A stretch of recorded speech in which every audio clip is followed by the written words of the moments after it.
It's 2 p.m. Detroit, and you know what that means. Detroit media icon Ryan Ermanni, University of Michigan great Braylon Edwards, and of course, Maz are about to take over on Woodward Sports. Every day, 2 to 4 p.m., it's the best Detroit sports talk on Detroit's best sports network, Woodward Sports. Welcome into another episode of Ermanni and Edwards with Maz. It's Wednesday, so you know he'll be joining me. That is the lovely individual to my left, rocking the Paul Bear Bryant jacket on Michigan State Week. He is the main man, rocking the 1988 win. It's Anson. It's a day that I should not be wearing blue. Okay, I'm gonna be real honest with you guys. I wore green the other day, so don't feel bad. I thought about it too. Yeah, so well, I knew what we'd be talking about today, but our very own Pistons insider here at Woodward Sports, Mr. Kool-Aid, has hooked it up, and we have a group trip. The Woodward crew is going to be at LCA tonight for opening night of our very own Turn It Around Detroit Pistons. We will get into that in the top of the next hour. Let's dive into some football, as well as we got Dan Miller coming up at 2:30. Can't wait to talk to him about the win the Detroit Lions had over the Vikings and what's to come with free agency and also the Jamison Williamson situation. Want to get our guy Tom Mazaway into the game. T-Maz, what's going on with you? Hello, fellas. Good to be here. It's starting to turn back into fall again out there. I had to put the shorts away today. Probably could have got another day out of them, but had to put the shorts away. I'm looking forward to Pistons opening night. Never miss them. Love it. Love my Detroit sports. World Series should be starting tonight as well, but Friday. They're going to keep us waiting till Friday when everyone forgot about baseball by then. Well, you know what it is. They got to stack the money up. They got all the sponsors, all the dollars. They got to capitalize all the monetary ways that you can, especially since it is L.A. versus New York. So we get it. We got the main man, Stick in the audio booth, but the audio, we'll just say hello to you. Yeah, does that sound fine? Yes, we're good now? Okay, hey. I like it better the other way. When it wasn't working. You're feeding back. It doesn't matter who's in that booth, Tom Mazaway. It seems that you have a back and forth. I do. Whether it's KG, whether it's Stick, it doesn't matter. You know what it is? He disrespects the position. That's what it is. He thinks that whoever sits in this booth is below him. That is so not true. I don't know about that. I don't know about that one, Stick. You made that up. Hey, No, that's that's how Maz is. Move the camera so I'm not in your shot, please. Okay, is that better? No one wants to see me. Is that better? it's not bad. Pete flex on him. Let's hear Maz what has he been got. running hot this week. Let's be honest, guys. He's Maz been running real hot this week. That's a great angle. Turn the damn camera over. It's a great. I don't want to be seen when you're on the air. Maz. Dual branded, Maz. You're dual branded, buddy. Oh, man. The new Maz cam. Can you turn Maz's towards me, Pete? Yes, I can. A lot of you guys are crazy. A lot of interesting movement today. A lot of interesting conversations that we can have today. Camera moving. You guys, man. Sorry, Bray. No, you're all good. A lot of interesting conversation that we can have today. Obviously, the Jamison Williams situation and just still trying to figure out, make what of that. I think the big conversation surrounding that now, Maz and Anson, is the suspension. It's probably going to be a 2-game suspension. When do you start the suspension? Does the Detroit Lions do it themselves, or do they wait for sentencing? I think that's where the fan base is right now. I like that. Well, sentencing. I mean, that's what it is. Yeah. But if we've seen anything, I mean, you appeal. And I think the designation over the last 24 hours, we were reminded, this is a pending suspension. Yeah. So he has a 5-day window, which obviously would come up before the game. But there's no reason to not appeal this, to at least extend it. Now, I will say this. I don't think we need him. You mentioned it yesterday. We don't need him for Tennessee, but the week after is Green Bay. That's a game that we need him. So if we can maybe postpone this, I don't know. Who knows? Maybe he doesn't even get suspended. Is that possible, Bray? They did chop off some of his gambling suspension. Surely. So maybe they make this a 1 game. But there's a guy we'll talk about later. I got a 6-game PED suspension from another team, and we'll talk about that later. And this is only a 2-gamer. And I know it's not PEDs, it's PES substances. So we don't even know what it is yet. But the interesting thing about that is, just for a second, Tom Mazaway, I'm going to get you in here next, Stick, is you just said they got him off last year, 2 games before he was supposed to be off. So now couldn't that, in the NFL's mind, be like, Hey, damn, it's another last strike. year we cut you a break, and here's another strike. Just food for thought, Steve. Yeah, Braylon, I was asking D-Mac earlier. Obviously, you have a lot more experience with collective bargaining agreements, what it's like to be a player versus the NFL when these types of things come down.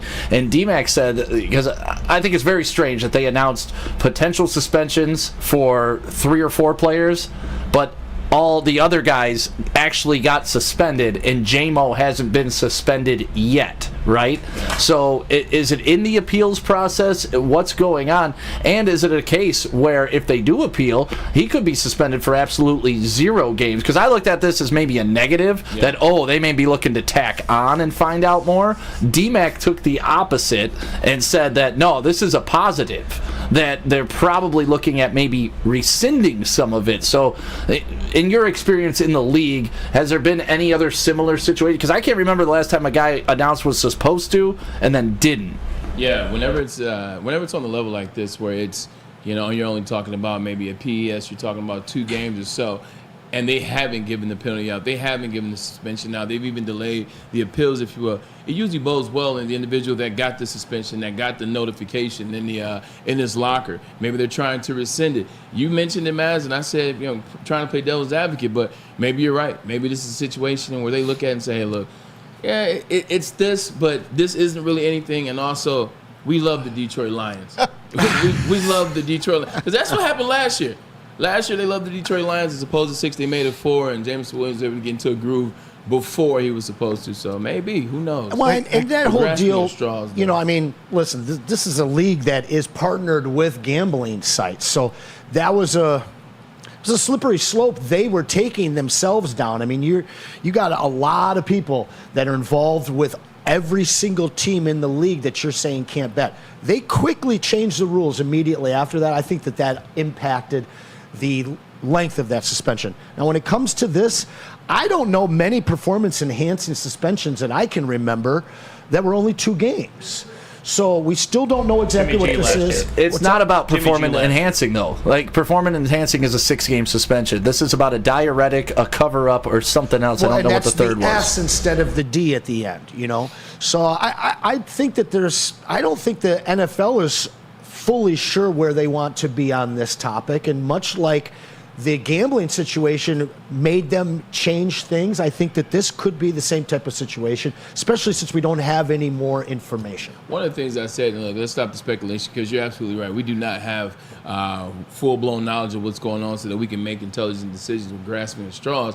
One of the things that I said yesterday, and this will be the last thing I say, is every year, that NFL list of things that are illegal substances, the ban on substances, it gets longer and longer, and to the point where you have guys that are testing positive for things off of Red Bull, off a form of a Red Bull, or in poppy seed bagels. 100%, things of that nature, to where it's like a glitch in the program. So I think go for one of those, right? They need to get together. I think that's. I know Pete already had his. His was dry. Bagel Pete over there, baby. That basic ass bagel.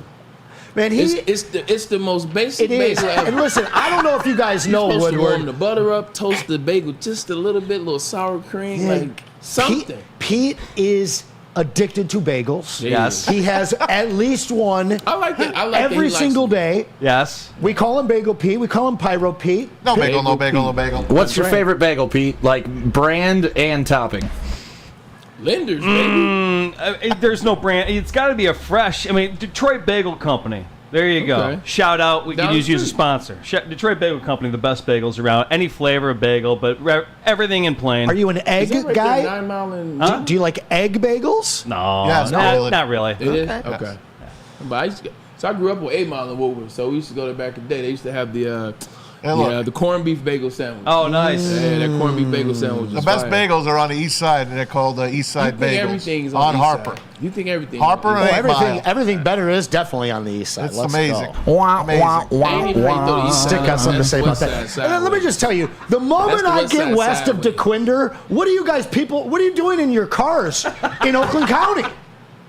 It drives me crazy. What, that people have cars? Well, they have them and they're nice, but they don't want to drive Stumps them. on the board. Listen, you guys got the money, we got the You don't heart, want the all right? smoke. You And don't we want the also have smoke. the drivers, because I don't know what you Oakland County drivers are doing, man. It's Monday every damn day. You gotta learn how to drive on the east side of them potholes. When potholes That's get the truth, man. You gotta move You around stay like Mario alert. Kart. Moving around like Mario Kart. Speaking around, moving around like Mario Kart, somebody says he will not be moving around despite all of the conversations. Those segues, baby. He's on fire. All of the dreams. My man Maxx Crosby said it. I'll say it loud and effing clear as my man P. Spy that gets it closer and closer. I want to be a Raider. Why? Until he's a Lion. This is point blank, period. This ain't the 70s, Max. I'll come to you, Max, and I ask you the first question. Is this double talk? Because he's saying, I want to be a Raider. He didn't say, I am a Raider. He said, I want to be a Raider, which means he left the door open. Is that how you saw it, or is this... Not really. I believe that he's closed. I believe he's doubling down. It's going to be up to Mark Davis if he moves him. Richard Seymour spoke today to Adam Schefter. Adam Schefter asked him minority owner. He is the minority owner. 5% for him, 5% for Tom Brady. So they're like, I doubt that Mark Davis would trade Max. He is silver and black. He bleeds silver and black. But you know what? You can bleed Honolulu blue and silver. It's a lot better because you're not going anywhere, Max. By the time you're ready to retire, you will probably not even be in the playoffs with the Raiders. Ever. Now, look, I'm a Raider guy from the 70s and 80s. Raiders. Now, it ain't the same team anymore. They're not in Oakland. It's Vegas.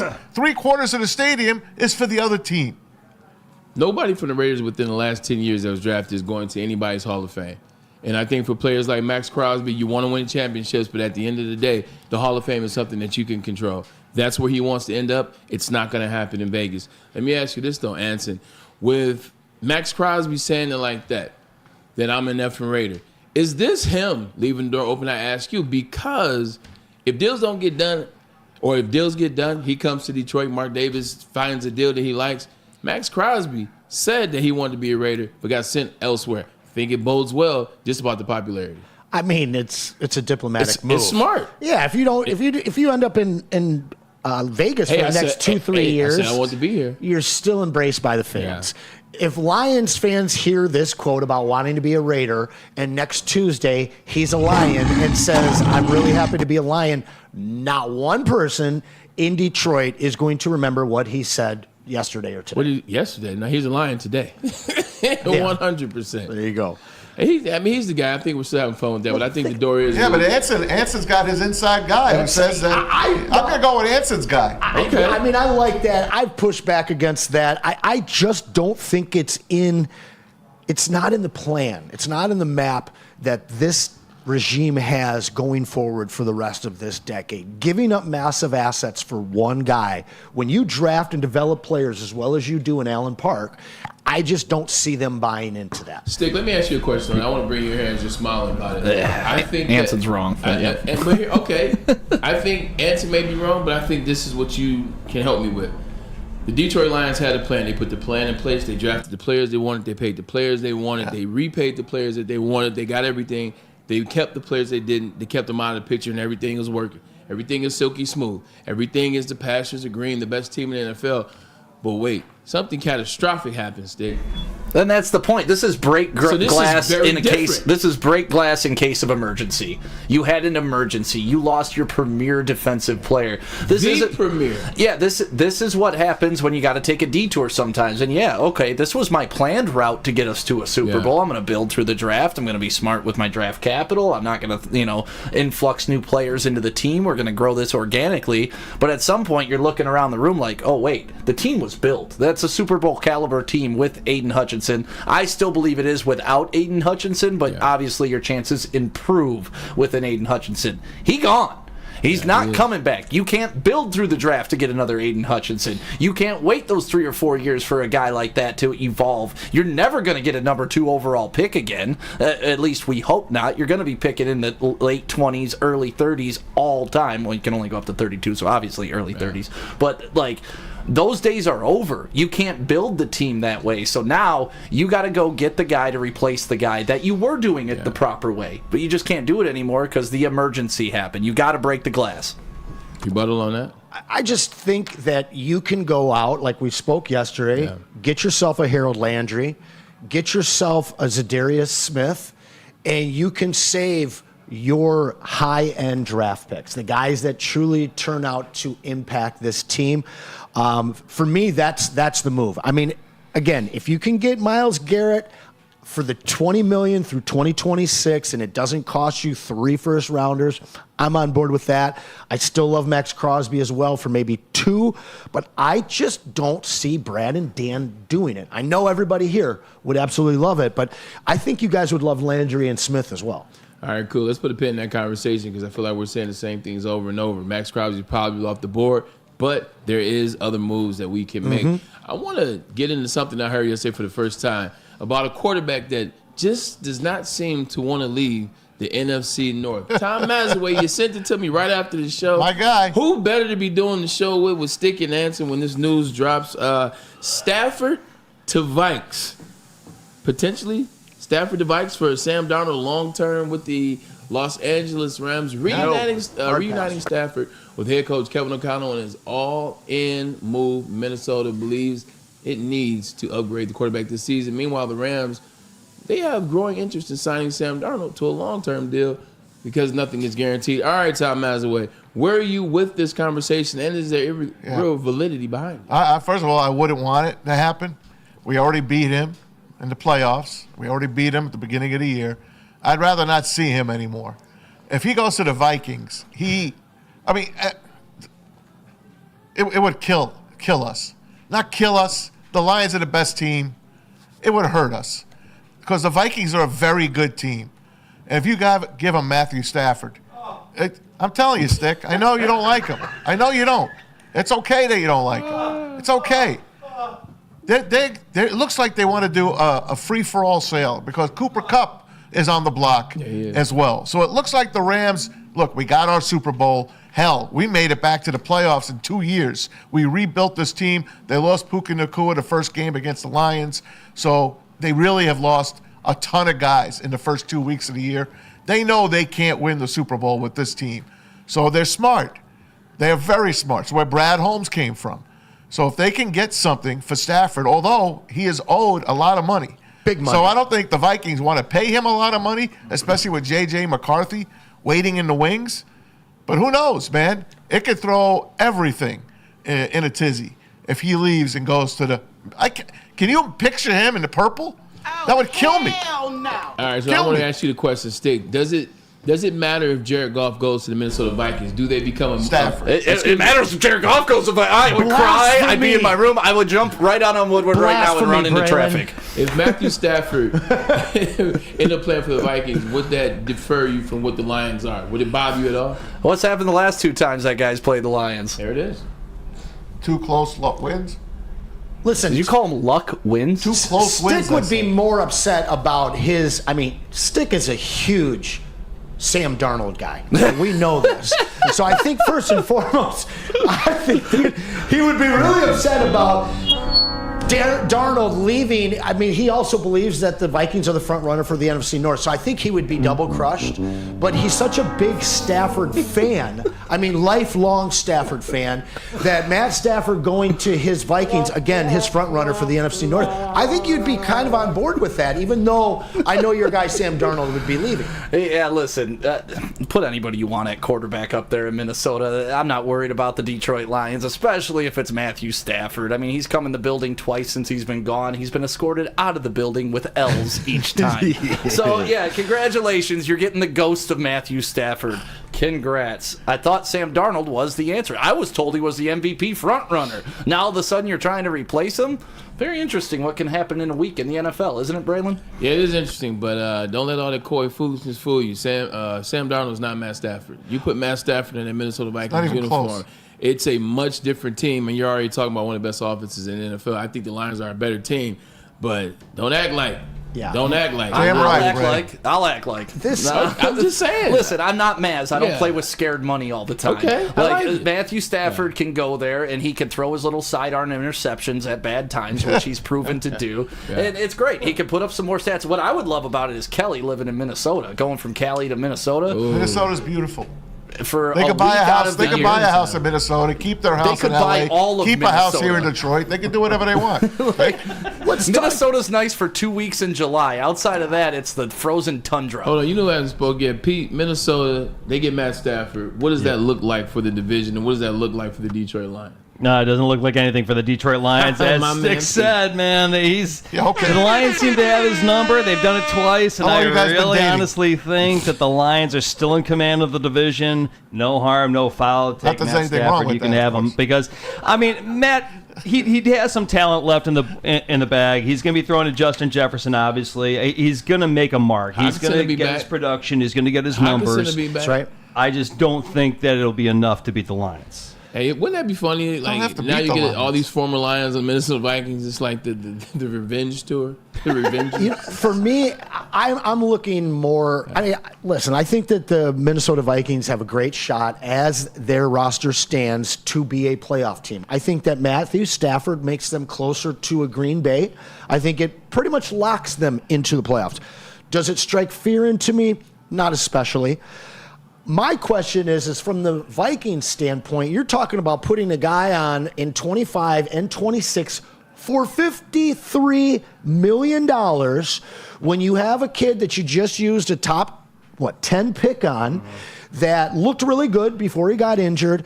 And that, I mean, I realize that you're on the precipice of having a playoff team and being able to make a run, but I'm just not sure that this is the move outside of just 2024 that the Vikings would really want to make. I think that it hamstrings them going into next year and the year after, because realistically, that's what they should be looking for. I agree. The only problem with that is they're billionaires, and you're looking at the Minnesota Vikings, who have one of the richest, what do you call them, partnerships. They have one of the richest partnership groups that owns the NFL team. They got one of the richest ones, so I don't think they're tripping over coin that's going to come back to them in taxes and fees. If they see a team right now that's 5-1, went toe-to-toe with the Lions, in their mind with a quarterback that isn't Matthew Stafford and also T.J. Hockenson, who wasn't even playing, if I'm looking at it, Tom Mazaway, I'm just pulling the trigger right away. Minnesota, for sure. 100%. For sure. As you always tell me, you never know when you're getting this situation again. They probably didn't think it before the season, but here we are. What do you do? What do you think that deal looks like? Because Darnold's on a 5-year, 1-year deal, prove it deal. He'd go to L.A. He'd go to L.A. And then they'd re-sign him long term. long-term. But I'm wondering, what else would the Rams have to give up to make, or excuse me, Minnesota have to do to get that deal done? A pick. And at the same time, where A does that number one, land? probably. A number one, huh? Yeah. But then also, too, what you're saying, like, as good as this team is, that number one pick is, what 25? Maybe a 2. Yeah. Maybe a 2. And maybe Minnesota has to eat some of that money. Yeah. You know what I mean? LA says you're going to pay $25 million. We'll pay the other, or whatever the heck the deal is. Very honestly, without $53 million on their book, with full draft picks and JJ returning, I fear the 25 and 26 and 2027 Vikings a hell of a lot more than I would Stafford being on that team with $53 million, taking away opportunities to sign other free agents and losing a draft pick. I don't love that move for them long term, but hey, they don't have much success. Yeah. Good thing is we're not worried about it because we are not the Minnesota Vikings. But No doubt. the Minnesota Vikings, the Detroit Lions, they're at the top of the NFC playoff picture. And I think right now we have an way too early version of the NFL playoff picture. If you look right now, Beautiful. The Detroit Lions Beautiful. will be the number one seed in the NFC, as well as the AFC would be the Kansas City Chiefs. No shocker there. But just looking at this list, Tom Mazaway, I'll come to you first. What catches you about this list as you look at it?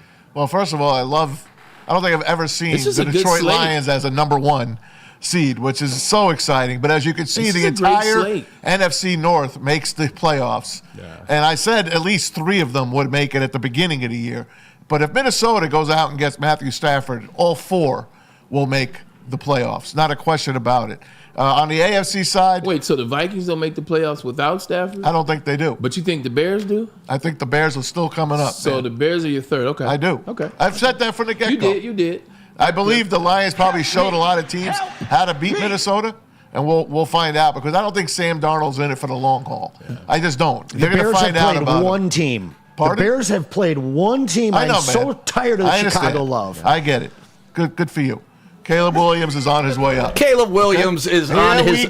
If you play the Jags, you're on your way up. We all know this in the NFL. Here we go. I would be on the way up if I played the Jags. Stick from Harrison Township, you're on. Caleb Williams has done nothing this season to prove to me that he is a viable quarterback. He's not even the best quarterback in this draft. Jaden Daniels is the best in this draft. And his team, the Washington Commanders, were at the number 2 seed. Number 2. They were at the number 2 seed. You guys, no San Francisco, no Dallas, no Philly on that list. What's going on? Baltimore's the best team in the AFC, and it's not even close. They're the best team in the NFL right now, without the Lions having any kind of without the Lions having their 2 starting defensive ends.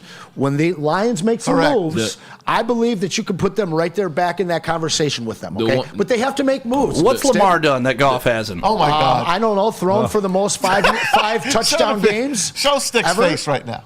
You really saying that? No. I'm not here to turn this into Lamar. No, I saw a graphic though that was posted. That's fine. The thing I will say is this though: the Baltimore Ravens defense very susceptible this year. I've watched teams run on them. I've watched teams score on them. You're right, Braylon. I watched the Cincinnati Bengals team and didn't even know the hell they were. Almost beat them. Yeah. So although I agree with you, Lamar Jackson is playing lights out. I'm not too sure that I'm putting the Ravens over the Lions right now because I've seen that defense not look like the Roquan Smith-led defense that I've seen in the past. You think that... and now Marlon Humphrey's hurt. We got to see what that knee situation is. Week 8, no Davenport, no Hutch. We play Baltimore. And I'm confident that we can go in there and win, but that's a game that I'd be putting my money on the Ravens without starting defensive ends here. Right. Marlon Humphrey, who's huge, their second best player in the secondary, he's not there. I don't know, man. I've just seen teams run on the Lions. What do they do best? They run all over people. I'm trying to tell you, and you wear those teams down. Like Lamar hasn't had to play from a pressure situation. Like outside of that Bengals game, he was already ahead, so there really was no pressure there. Lamar hasn't had to play in that pressure. Who did they lose to? They lost twice early. They lost their first 2 games. They lost to the Chiefs. Chiefs opening night, they looked good. They just lost the game. And then they lost half their They had that last-minute touchdown. And then they realized they needed to get the ball. Likely's foot was on the white line. Otherwise, they beat the Chiefs. What did they do after the second game of the season? They gave the ball to Derrick Henry in the shotgun. That's what they were doing. They were trying to line. They gave him to him in I formation. Mm-hmm. Like Derrick Henry, you got to get that guy running downhill. When you give it to him in shotgun, there's no momentum. Good luck stopping that. You give him running downhill at 6'4", Good luck stopping that. That's why you're seeing 81-yard plays. That's why you're seeing the guy. Well, look what the Chiefs did today. They did pretty good for themselves. Yeah, I heard they made a move. DeAndre Hopkins. Oh, is that who they got? Yeah. Nuck, huh? For a 5th-round pick, wow, which could go to a 4th-round pick. So that's a pretty damn good move by Kansas City. Great haul for them. I mean, Tennessee, we're playing Tennessee without D-Hop now on top of it all, and you're facing Mason Rudolph this week. Yeah, we're facing Mason Rudolph, and the guy that's going to tell us all about that, he's on the line. So let's take a quick commercial break. Let's hear from the BGCSM, and then let's get Dan Miller on the line. The Boys and Girls Club of Southeastern Michigan. It's the 3C Sports League. You got to register at bgcsm.org. Got to get the kids off the couch, out the house, and have them playing some football. Get into things that are outside of these electronics and things of that nature. All coaches undergo background checks, so they're fine. The kids will be in good hands, and this is what we want to do. I used to attend the Boys and Girls Club of Southeastern Michigan, so this is what you want to be. This is what you want to do. Get the kids and put youth back into youth sports. Planet is essential with over 50 metropolitan locations. This is the gym for you. It's the best gym, period. Judgment-free zone, check. It also has a squeaky clean gym, and any membership that you purchase has access to trainers. Sounds like the place for you. And also, don't forget, it's fitness that fits into your budget. Can't get enough Lions coverage? Make sure you catch all Woodward sports shows every game day. Wake up with Woodward and Maine, giving you the latest insight into the Lions locker room and press conferences. Then join the Lions pregame show, highlighting key matchups, injuries, and what to watch for during the game. Follow all the ups and downs of the live game action with our Woodward Watch Party live on YouTube and WoodwardSports.com. After the game, check out the instant fan and host reactions with the Lions postgame show. Every game, it's wall-to-wall, kneecap-biting, high-fiving, chest-pumping Lions coverage. Hell yeah! Only at Detroit's #1 sports network, Woodward Sports. Woodward Sports, let's go! Stop searching for a vehicle and start finding one. Les Stanford Chevrolet Cadillac makes it easy. We harness the power of multiple dealerships and own the biggest selection of GM brands in the area to get you the car you need. With the Les Stanford Group, you'll have access to 4 different dealerships, providing you with more makes, more models, and more choices. We're connected to more than 1,000 vehicles, and with so many high-quality CPO vehicles available, you'll find new car quality at pre-owned prices. You can start and end your search at lesstanford.com today. A network for the city, by the city. Woodward Sports is Detroit Sports.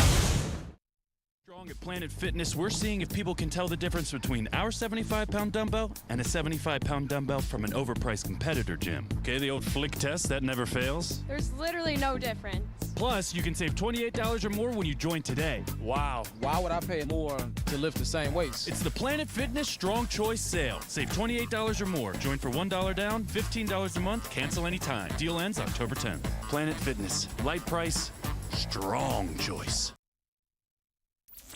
Is that an octopus in your pants, or are you just happy to see me? See what I did there? Go Red Wings! From Octopi Experts, Woodward Sports. Hey, gang, dreaming of a new home but feeling in a financial pinch? Well, Mark White and Associates, your trusted real estate experts, are here to help. Mark White and his team will pay up to $5,000 of your closing costs. That's right, guys. I said $5,000. Call Mark White and Associates today, 248-290-8242. Hit them up online as well, markwhitesells.com. One more time with that number, Mark White and Associates, 248-290-8242 to make your dreams come true. And when you run a business as well as Les Stanford has for the last 50 plus years, you expand and then you offer more of those fantastic products to your people. This is exactly what they have done at Les Stanford by adding Les Stanford Buick GMC, and it's got that great service that customers have come to know and trust for over 5 decades now. You can find them on Woodward, just south of 9 Mile. Check out Les Stanford in Dearborn today at lesstanford.com. Les Stanford Chevrolet. Together, let's drive. Time now for the Wednesday that we love. It's because we have one of the best doing it. He is the voice of the Detroit Lions on the radio, and it is Dan Miller. Dan, how you doing today, buddy? Good, fellas. How are you today? Thanks, Dan. Hey, Dan, 2 quick questions. Did you hear about the infamous potentially Matthew Stafford to the Vikings for the long-term deal with Sam Darnold to the Los Angeles Rams? Seems like this guy doesn't want to leave this division. Yeah, I saw that yesterday. I started looking at some of the numbers, just how that would hit the Rams cap and what would work there. But I mean, look, if you're Minnesota, I think you're looking at it and you're saying that's a really good football team. And can you really win with Sam Darnold is the question that you have right now. And I think that they got to answer that. They don't have a lot of draft picks next year. I don't know what kind of capital it would take to get that done, but it's certainly something that is interesting, and it certainly wouldn't surprise if the Rams are putting Cooper Kupp on the block that they're kind of pulling the chute here. Yeah, they got that Super Bowl. They said F those picks, and now it seems like it's coming back to bite them. But, hey, at least they won that Super Bowl. Dan, got that ring. Hey, 100%. We had Dan on from the Tigers, and this was after Dan Dickinson, after Kerry Carpenter hit the home run in Cleveland to win that, and kind of just talked to him about that moment, that feeling. What's it like when you're that good at your profession, but you have those moments where, it's going to be a moment? How do you approach it? And, you got something similar to that this past week, J-Bet's first game-winning field goal. Just take us through that moment as an analyst when you're watching this play. Like, how do you go through it?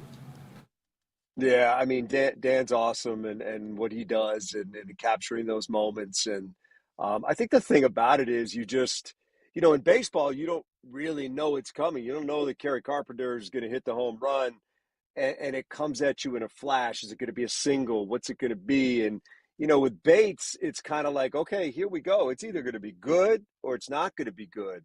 I'd say that sometimes is a little bit easier in my world and in the world of somebody doing my job than, say, Derek Barnes' interception, because you have no idea what's going to happen. There's no yes or no involved in that play. You're just thinking, okay, they may get a couple yards here, first down, incompletion, whatever, and then that interception kind of comes out of nowhere. And I think that's when you really want to be sure that you're on it and that you're right. And believe me, these anybody that does my job would tell you that when something doesn't come your way, that you are going to be laying in bed looking at the ceiling, and you just want to get it right. And it just, you want to do it for the fans, for yourself, for everything. And I think that's really one of the things that kind of sticks out is you never know when that moment's going to come. And look, that's why guys like Joe Buck and Joe Davis and those guys are the best at what they do,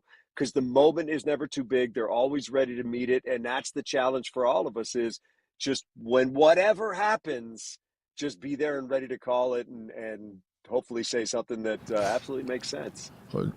Dan, you're no slouch in my book. The best I know that does it. But with that said, let's talk about these Detroit Lions. No Aiden Hutchinson, no problem. A lot being made about Jared Goff, the leadership he showed. I want to talk about the defensive side of the ball. Aaron Glenn, no Aiden Hutchinson. They still got it done against one of the best offenses in the league. How were they able to, Big Dan?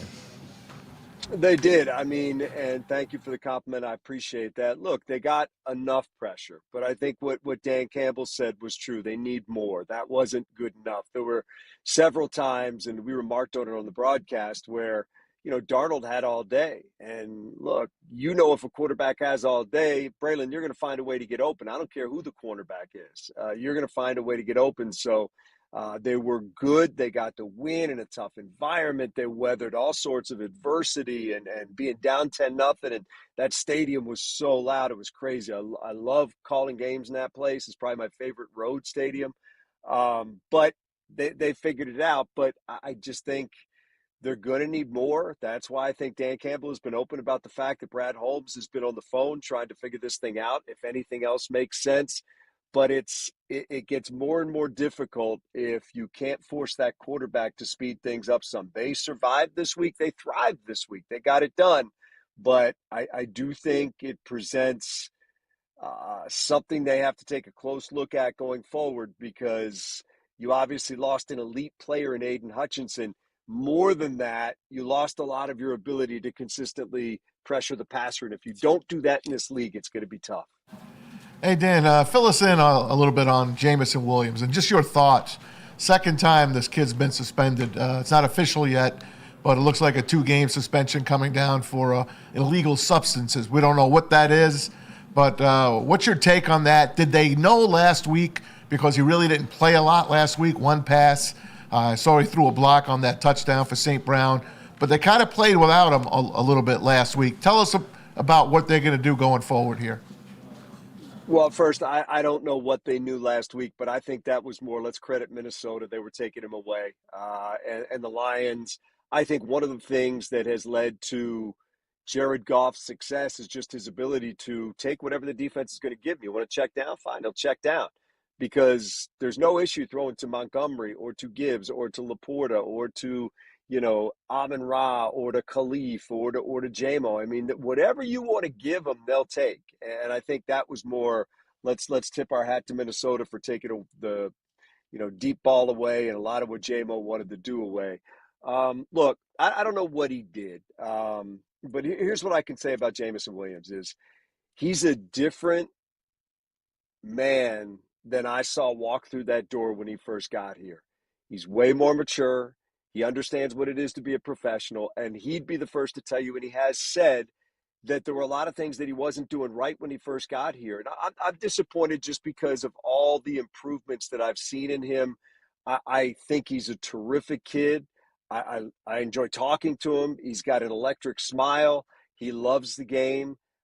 You can tell he is buckled down and started doing the things that you have to do to be a better player. I don't know what the slip up was here, so I can't say exactly what it was. Whatever it was, if it was a conscious decision, that's extremely disappointing. But I'm not going to throw away what I've seen from him in terms of personal growth, the impact that Teddy Bridgewater had on him last year and the way that he conducts himself.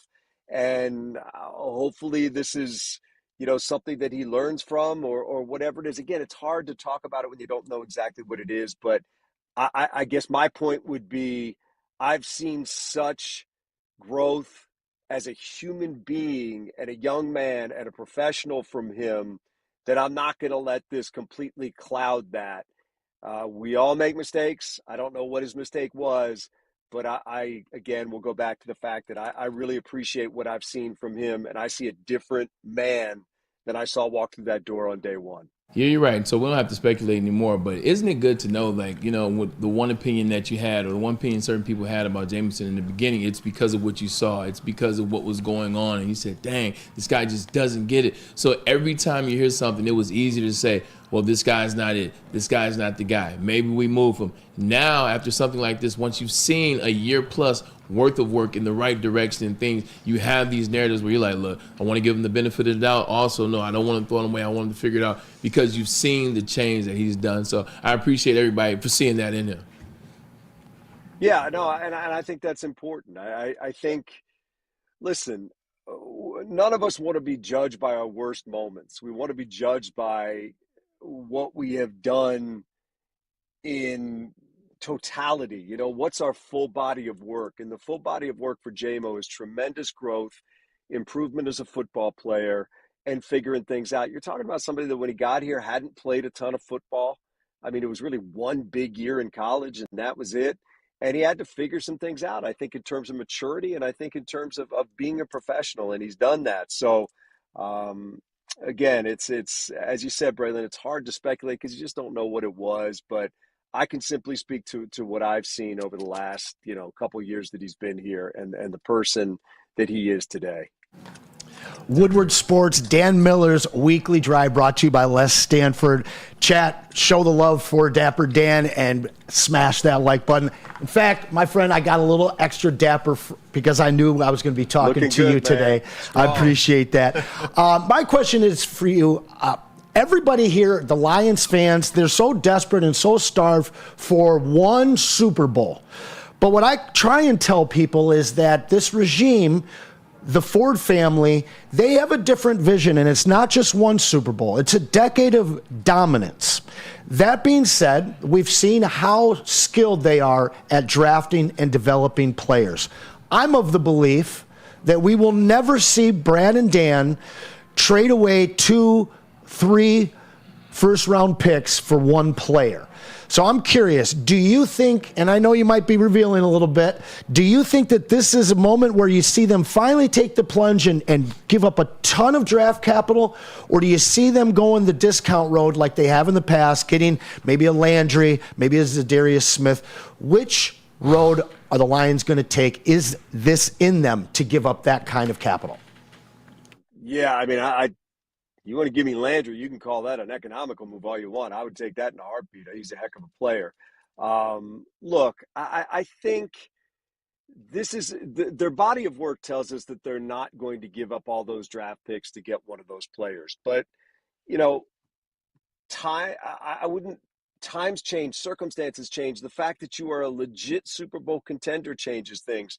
And you have to question, are you that same contender if you don't have a consistent pass rush or not? And can a trade put you back to that level where you feel like you were when Aiden was in there? Not that you'd get somebody equal to Aiden, but you have to wait and see. I don't know. I don't know the answer to that question. I can sit here and talk to you about the pros and the cons of giving up significant capital. I think the cap also comes into play.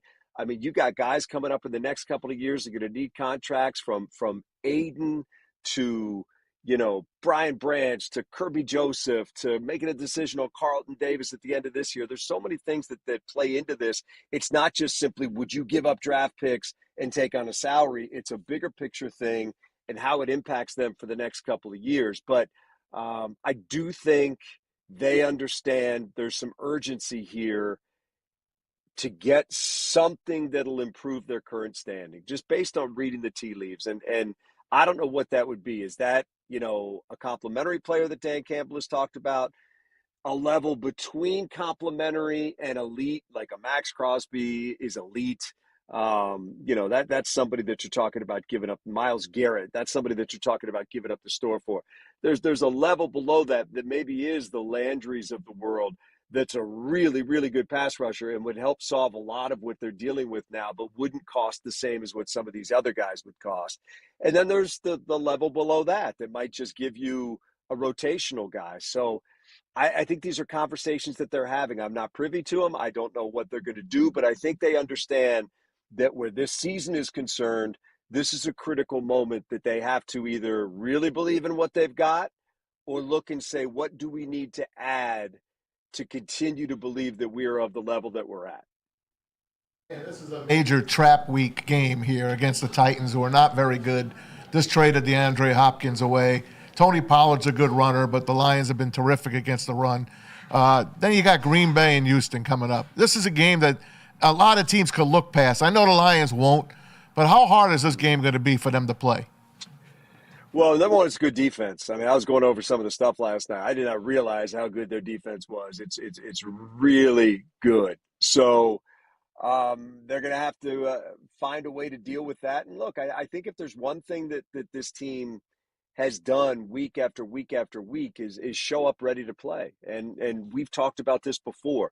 Haven't lost 2 games in a row since October of 2022. That streak is still intact. There's nobody in the NFL that is even close to that streak. And that goes to them being ready to play, whether they're an 11-point favorite or a 3-point underdog, whatever the case. And I anticipate that they'll do that again this week. But look, your points are well taken. This isn't one that you want to take lightly. When the Lions used to not be a good team, we would go into a game thinking, hey, if they do X, Y, and Z, they got a chance to win this. And that's exactly what Tennessee is thinking right now. So you got guys on the other side that are really good players, in particular on that defense, that are playing for pride, playing for their jobs, playing for their families. And they're not going to come in here and just roll over because the Lions are a double-digit favorite. The Lions are going to have to go out there and earn this thing. But I think their history and track record tells us that they'll be ready to do that. Dan, it's a stick in the sound booth today. I haven't talked to you this year, so happy to be able to have a simple conversation with you. You talked a little bit about how the Lions changed their preparation and about how we used to be the bad team. Now we're the team that has to prepare a little different way about being hunted.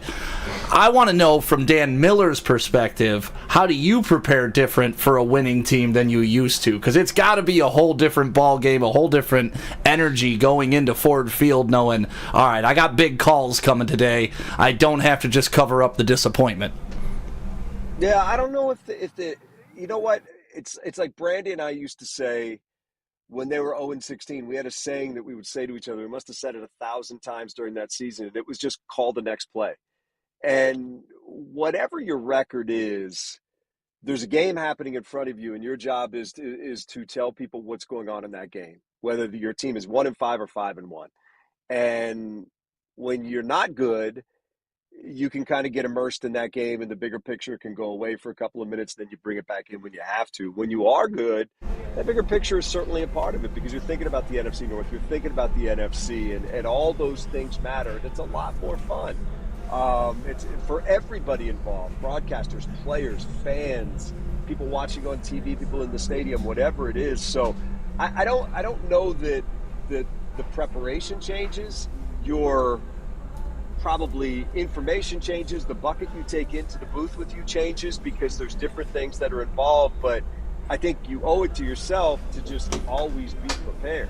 And to me, that's job one. That alleviates anxiety and everything else. Just be prepared for anything and whatever it is. But look, I would be lying, and you guys would know I was lying if I didn't tell you that this is a whole lot more fun than what we've had to deal with in the past. I mean, these games mean a lot. And to go into Minnesota last week and see them do what they did, man, that's what we've been waiting for a long time, is to have a game like that with meaning like that, and see them react like that and play like that, and trust that this team, when they get down 10-0, isn't going to blink and is just going to come back. So it's pretty special. It's been awesome. And to the question that you guys talked about earlier, the cool thing is they aren't, and this is the old college thing, they're not building a team, they're building a program. They're building something that's going to last. They're building something that's going to be here, that's going to endure, and that's going to give you a chance to have a long-term success.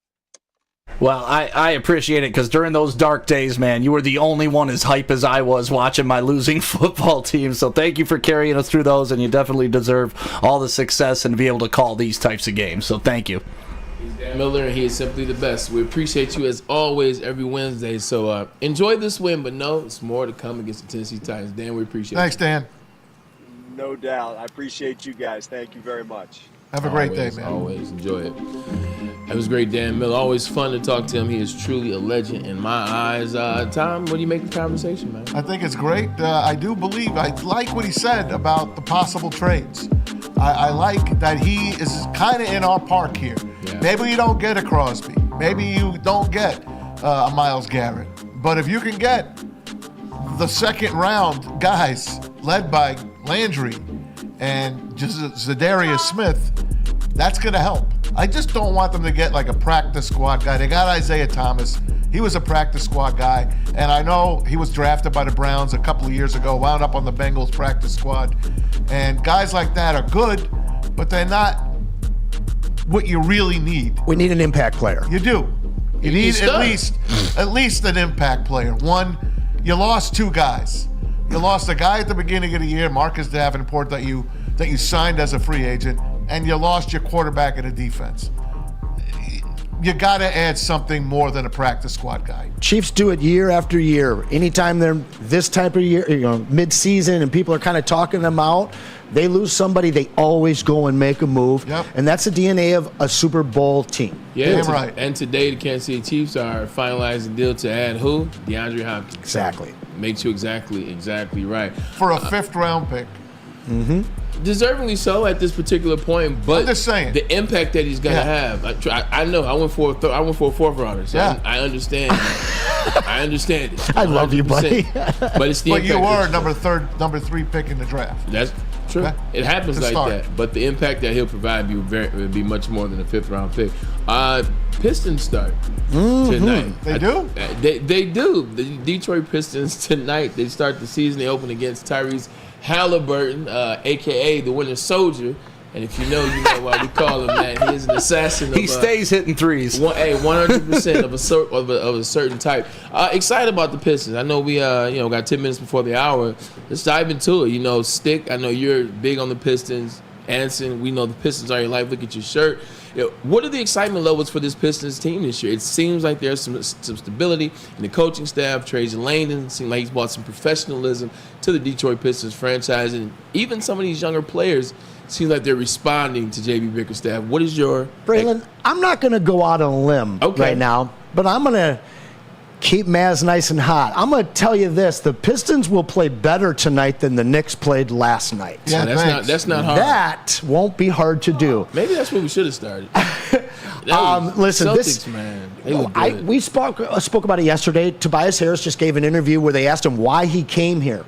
And he had money offers around the league. We know that. He was inspired by what is happening here. This new movement, this new culture that Trajan has brought. He buys in, and he's willing to return to a very down franchise right now. That speaks volumes to me because for over 10 years, this has been a directionless franchise led by an apathetic owner. So the fact that you've got a guy that was here before, knew the situation, left the situation, and still wanted to come back, I love it. We've got clean books, great young core, and I really think that this is a team that can go out and very much like the 0-1 Pistons before they became the 0-2 Pistons, a 50-32 team. I think that this team can win 32 games. 27 has been my number. That's my over-under. But don't be surprised when this team wins over 30 games and does it in a very fun fashion. We have yet another great team to watch in Detroit. Tom Asway, J.B. Bickerstaff, one of the things that got me excited about the conversations, he said, I didn't come to Detroit because I needed a job. I came because I realized that the cupboard wasn't bared. He said since he's been here, he's seen what these players can do and their ability, and he's excited for a chance to teach. What area of the Detroit Pistons are you most looking forward to J.B. Bickerstaff changing? I'll go first if you need me to, but you're on the clock. You know what? I just want him to come in here and show these guys, these kids, listen, man, I'm here to coach you guys up. I've watched you guys from not that far away with the Cleveland Cavaliers. I took that ragtag bunch, made some great draft choices, and got them into the second round of the playoffs. I can do the same for you guys. I want to see Cade Cunningham have fun. I want to see him be surrounded by guys that are having fun with him, that are giving him his best opportunity to do what he does best. And I want to see Jalen Duren really take it to this league. And I want to see Jaden Ivey have fun as well. I love that threesome. I do. Pause. I love that threesome. I think they have a lot of talent on this team. Yeah, there's only 5 or 6 of them, but they got enough, and enough veterans they brought in. And listen to Tobias Harris. Pete, let's clue up Tobias Harris, who comes back here for another run with the Pistons. This is an incredible opportunity. This city is a special place in my heart. I was here years ago, and to see the city now has been an awesome trajectory of where it's going. Be able to come back and help this team grow and develop and reach its potential is important to me. We're going to be a team that really embodies this city, eager to get going and figure out how great we can be. Let's get to work on it. Let's make our city proud. Do you guys remember last decade here in Detroit as a sports fan? How could you forget it? I just moved back. It was bad. You couldn't root for anybody, even though we still did. But no one wanted to be here. Not one significant athlete wanted to play for any team in this city. We've obviously had a massive renaissance with the Lions. We now have our gritty Tigers as well. The Red Wings are on the precipice. Don't forget about this team. What is happening for the Pistons right now is the start of what we saw in 2021 for the Lions, what we've seen as this decade has gone by for both the Tigers and the Red Wings. Pistons fans, get excited. Get your ass down to LCA if you can, but make sure you turn on the game if you can't, because this is a team finally worth watching. And what I'll say to that is I agree. I see the steps that they're taking. I believe that the steps will work, but just like the other fans out there that have spent their money and had to watch what the Pistons were over the years, I'm not telling them to go ahead and green light it until you see it. Like, now, what I want to see from the Detroit Pistons, man, is I love that. It's the buy-in piece. Yep. You want them to buy in, and buying in takes trust. So I want to see JB Bickerstaff build that trust with his players, get them to buy into him, because until you buy in, you can't learn. So I definitely want to see it. I'm glad you mentioned that. The other thing is the shooting percentages have got to change. Like, and I know that's why they can't get worse. No, they actually can't, and that's what I'm looking for. I'm looking for Jaden Ivey's 3-point percentage, which was 30% last year. But it was nice in the preseason, boy. It was, and I'm looking for that to get up to 37, 38, maybe even 39, if you will. I'm looking for the shooting percentages overall. I'm looking for the shot selections to change. I want to see good shots. I want to see good basketball. You don't have to necessarily beat every team to show good basketball, to show that you're learning something. So that's what I'm looking for. But then I'll buy in. It took us a while to buy into what the Detroit Lions were doing, even when they already believed it. 2021, Dan Campbell knew what this was going to be. Those players on that team knew what it was going to be, but it takes time to build it, and I think that's what this year could be. And if they do it, I'm in. I'm definitely down. It seems like it's going around. I think that's a great point, bringing up the Dan Campbell thing, because I think J.B. Bickerstaff brings an actual culture and a love for this city and wanting to build something. I think Monty Williams was very much of the Matt Patricia, I'm here for the money, I'm smarter than you, I'm just going to do whatever the hell I want, cash this bag, and get out of here. So, listen, I don't know what the Pistons are going to look like. I do know that 14 wins is unacceptable, and I do know that that shouldn't even be discussed in where we project them this year. I said it earlier today. 40 wins is where I want them to be. And that's less than 500 basketball. And if they can get there with all the improvements that they made, with the defensive intensity that I'm told is coming, I'm very excited to watch tonight, just because it's going to give you some insight. 17 to 40 is crazy. It is, but also it's doable. I mean, I think at minimum they're like the veterans they brought in, the Tobias Harris, like all Malik, those guys should give you a definite lift over what you had. But the coaching. You went from having a coach that did not care, that started Killian Hayes over Jaden Ivey, that train-wrecked growth, that did not figure out rotations, that never ever took love for this city. I mean, you saw it the minute he left his job. He took his son from Brother Rice and took him down to Texas, and now he's coaching his high school basketball down there. Like, the guy didn't care about Detroit. He didn't want to be here. He was off the Suns. Still a good man, though. Don't talk bad about him. I'm talking about his coaching job, Maz. He didn't care about this team. He wasn't a good coach here. And we can talk about how good of a man he is. Guess what? Joey Harrington may be a stand-up man. I don't want him. quarterback in my football team. I'm just saying, none of us would have turned down that money. No. It's like Sharon Moore. But there's we talked about Sharon Moore. Sharon Moore is not going to turn down the head coaching job, even though he wasn't ready for it. But there's a moral responsibility to when you take that money, treating it like it's your job. And he just took the money and ran lineups out there that he knew were never going to win. You cannot tell me he is a good basketball mind when he put Killian Hayes, who's not even in the league anymore, over Jaden Ivey, who had a solid rookie season. So that's it doesn't matter what his intentions were. He was wrong, and he wasn't here for the right reasons. And he tapped out mid-November, okay? Agreed. But he's a good guy. He's a good guy, Anson. This guy was a trash basketball player in the NBA, and he's mostly been a trash head coach. You took a loaded Phoenix Suns team and did absolutely nothing with them, all right? What I've seen out of the preseason, out of the Detroit Pistons, is an energy and a culture just on the floor that I didn't see in one game last year. Show me the money. He got paid, and then, the rest is history. All right, look, let's pay some bills as we get to the top of the hour. Let's get a message in from Dr. Pierce. Dr. Pierce. That's right. That's his easy one. His own jingle. Don't miss out on our expert sports injury insights with Dr.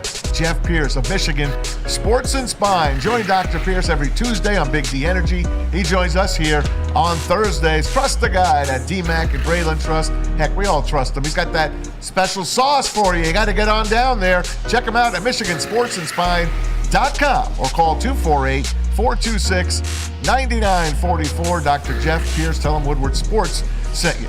And guys, if you ever thought about volunteering but you didn't know where to start, well, you can start with the Salvation Army's Red Kettle campaign. Visit right now. RegisterToRing.com to sign up for shifts. You got a choice. 2-hour shift in front of a store. They call that a physical Red Kettle site. Or you could have a virtual bell ringing site right from home. Here, let me get my bell. Here it is. You know the noise. Let's go, folks. Traditional bell ringing begins on Friday, November 7th. And, of course, the virtual you can do at any time. It runs through Christmas Eve, excluding Thanksgiving and Sundays. To sign up for volunteer shifts, visit RegisterToRing.com. It's the Salvation Army Red Kettle campaign. Can't get enough Lions coverage? Make sure you catch all Woodward sports shows every game day. Wake up with Woodward and Maine, giving you the latest insight into the Lions locker room and press conferences. Then join the Lions pregame show, highlighting key matchups, injuries, and what to watch for during the game. Follow all the ups and downs of the live game action with our Woodward Watch Party live on YouTube and WoodwardSports.com. After the game, check out the instant fan and host reactions with the Lions postgame show. Every game, it's wall-to-wall, kneecap-biting, high-fiving, chest-pumping Lions coverage. Hell yeah! Only at Detroit's #1 sports network, Woodward Sports. Woodward Sports, let's go! Stop searching for a vehicle and start finding one. Les Stanford Chevrolet Cadillac makes it easy. We harness the power of multiple dealerships and own the biggest selection of GM brands in the area to get you the car you need. With the Les Stanford Group, you'll have access to 4 different dealerships, providing you with more makes, more models, and more choices. We're connected to more than 1,000 vehicles. And with so many high-quality CPO vehicles available, you'll find new car quality at pre-owned prices. You can start and end your search at LesStanford.com today. A network for the city, by the city. Woodward Sports is Detroit Sports. Prove that you can get just as strong at Planet Fitness. We're seeing if people can tell the difference between our 75-pound dumbbell and a 75-pound dumbbell from an overpriced competitor gym. Okay, the old flick test, that never fails. There's literally no difference. Plus, you can save $28 or more when you join today. Wow. Why would I pay more to lift the same weights? It's the Planet Fitness Strong Choice Sale. Save $28 or more. Join for $1 down, $15 a month, cancel anytime. Deal ends October 10th. Planet Fitness. Light price, strong choice. The most talked about Detroit media by other Detroit media. And we love it. It's the Woodward Sports Network. Walk into any Lady Jane's Haircuts for Men today. Open 7 days a week. Sit back, relax, and enjoy precision haircut, scalp massage, hot leather neck shave, and hot towel treatment from one of our talented stylists. Step up your game this season and take advantage of our $20 haircut special. Scan the QR code and get your coupon today. Lady Jane's Haircuts for Men, the ultimate haircut experience. Open 7 days a week. Walk-ins always welcome. Lady Jane's Haircuts for Men, it's wicked awesome. Love Love Woodward Sports? Love wearing clothes? Then you should be wearing Woodward Sports clothes. Check out our full line of merch at woodwardsports.com. Just click on shop. We have all your favorite designs, like Dan Campbell kneecaps, Woodward golf, and of course, our own logoed out merchandise. Men, women, infants, kids all love Woodward Sports. Impress your friends. Impress your boss. Impress your dog. Buy Woodward Sports merch today. Have you ever heard of a long drink, the gin-based cocktail? Well, we've got one made right here in Michigan, made with all natural ingredients for a better flavor. Taller, the Dutch long drink from New Holland Brewing Company is shoulders above the rest, made from New Holland small batch gin, 100% real grapefruit puree for a fresh and delicious flavor. Taller is your local long drink.